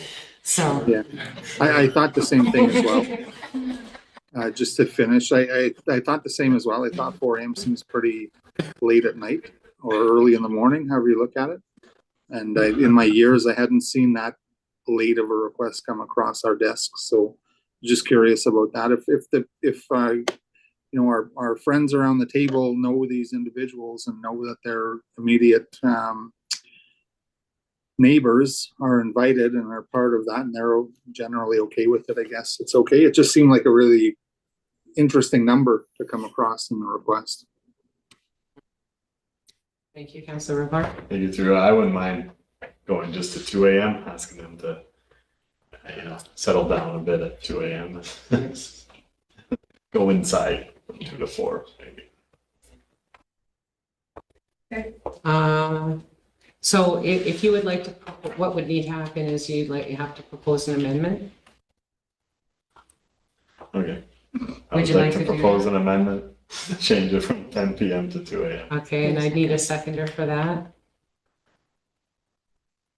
Councillor Restool. Okay. There's an amendment on the floor to change the time for item 3, 1512 Lacla Road, from 10 p.m. until 2 a.m. instead of 4 a.m. Okay, amendments on the floor. We're voting on the amendment. All in favor of the amendment? 1, 2, 3. It does not pass. Okay, so all in, any other questions or comments in regards to the notice bylaw exemptions? Okay, seeing none, all in favor of the resolution as read? 1, 2, 3, 4. 1, 2, 3. Okay, carried. Thank you. It is moved by Councillor Gagne and seconded by Councillor Pellerin. Be it resolved that at the meeting of August the 13th, 2012, Council for the West Nipissing Municipality received and supports the following resolutions seeking sustainable infrastructure funding for small rural municipalities from the following municipalities: the town of Tecumseh, the Township of Georgian Bay, the Corporation of the Town of Pili, and the Corporation of the Township of North Glengarry. And be it further resolved that a copy of this resolution be forwarded to the Honorable Prime Minister of Canada, the Honorable Minister of Housing, Infrastructure and Communities of Canada, the Honorable Minister of Finance for Canada, and the Honorable Premier of Ontario, Honorable Minister of Infrastructure, and the Honorable Minister of Finance for Ontario, AMO, Roma, FNUM, FCM, and all municipalities in Ontario. Okay, questions or comments? All in favor? Carried. Thank you. It is moved by Councillor Pellerin and seconded by Councillor Gagne. Be it resolved that the meeting council on August the 13th, 2024, Council for the West Nipissing Municipality receives and supports the following resolution seeking solutions to resolve significant financial and budgetary pressures relating to infrastructure development and maintenance and repairs for the following municipalities: Loyalist Township, City of Stratford, and Township of Emo. And be it further resolved that a copy of this resolution be forwarded to the Prime Minister of Canada, the Minister of Housing and Infrastructure, Communities of Canada, the Minister of Finance for Canada, the Premier of Ontario, the Minister of Infrastructure for Ontario, the Minister of Finance for Ontario, AMO, Roma, FNUM, FCM, and all municipalities in Ontario. Questions or comments? All in favor? Carried. It is moved by Councillor Gagne and seconded by Councillor Pellerin. Whereas employers across Northern Ontario are experiencing a shortage of qualified employees and a shrinking labor market, and whereas population and migration trends to 2021 suggest that Northern Ontario needs 100,000 newcomers by 2041 to sustain current population, and whereas the success of the Federal Rural and Northern Immigration Pilot Program indicates that allocating nomination spots to address regional labor shortages is an effective way to attract newcomers to Northern Ontario. And whereas the Ontario Immigration Nominee Program has been expanded from 9,750 nominees in 2022 to a goal of 21,500 nominees in 2024, be it therefore resolved that Council for the West Nipissing Municipality urges the Government of Ontario to ensure the Ontario Immigration Nominee Program address labor market challenges by allocating 3,000 nominee spots to Northern Ontario. And be it further resolved that copies of this resolution be forwarded to the Ontario Minister of Labour, Immigration, Training and Skills Development, local members of provincial and parliament, the Northwestern Ontario Municipal Association the Northwestern Ontario Municipal Association of Northern Ontario Municipalities, and the Thunder Bay Chamber of Commerce. Okay, questions or comments? All those in favor? Carried. Okay, we do have one item on the addendum tonight, which is another planning file subdivision agreement. It is moved. Thank you. It is moved by Councillor Rivard and seconded by Councillor Nicol. Be it resolved that bylaw number 2024-63, being a bylaw of the West Nipissing Municipality to authorize the execution of a subdivision agreement with 2637922 Ontario Limited for subdivision file 2022-02 with the municipality shall come into force and take effect on the day it is passed. Questions or comments? All those in favor? Carried. Usually given the time, I would skip my mayor's report, but I do think that there's a couple of important things to cover. August seems to have been a very busy month so far, and looking to keep that way. This coming weekend, there are several community events, including our Sturgeon Falls Market, the opening of the Mortiers West Nipissing Service Hub, the Minnettville Community Harvest Supper, which is also celebrating their Star of the North Women's Institute's 75th anniversary. And then Sunday morning, myself and several of my council colleagues will be heading to Ottawa for the Association of Municipalities of Ontario annual conference, where we do have a confirmed delegation with the Associate Minister of Forestry to speak about some of the challenges in the forestry sector in our municipality, given the recent closures of mills in Espanola. Espanola and Temiskaming. And then some other big news is that as of mid next week, we will be welcoming some filming crews from TVO who are going to be in town as Sturgeon Falls is going to be featured in the upcoming series, TVO series, Crossroads, Beyond the Boom and Bust. I'm sorry, it's very late, so my brain's kind of freezing. Crossroads, Beyond Boom and Bust, which is a TVO series that examines and features communities that have come back from economic hardship to thrive. Myself and the CAO were contacted mid last year by producers, and we spoke to them at that time. We didn't hear a lot more about it till about 6 or 8 weeks ago when we were contacted again by the producers, and it was confirmed that West Nipissing has been selected to be featured in their upcoming season, likely to air sometime early 2025. So you will see some filming crews in various locations around town, and I think it's a really exciting opportunity to showcase the resilience and determination of our people to make a great community here. That's all I have for now, and we will take a motion to go into closed session. It is moved by Councillor Rivard and seconded by Councillor Nicol. Be it resolved that we proceed into closed meeting as authorized in Section 239(2) of the Municipal Act to discuss the following: security of the property of the municipality or local board, a proposed or pending acquisition or disposition of land by the municipality with regard to 11790 Highway 17 West in Verner and 35 Front Street in Sturgeon Falls. Okay, sorry, all those in favor, let's go to closed. Carried, thank you. Thank you very much.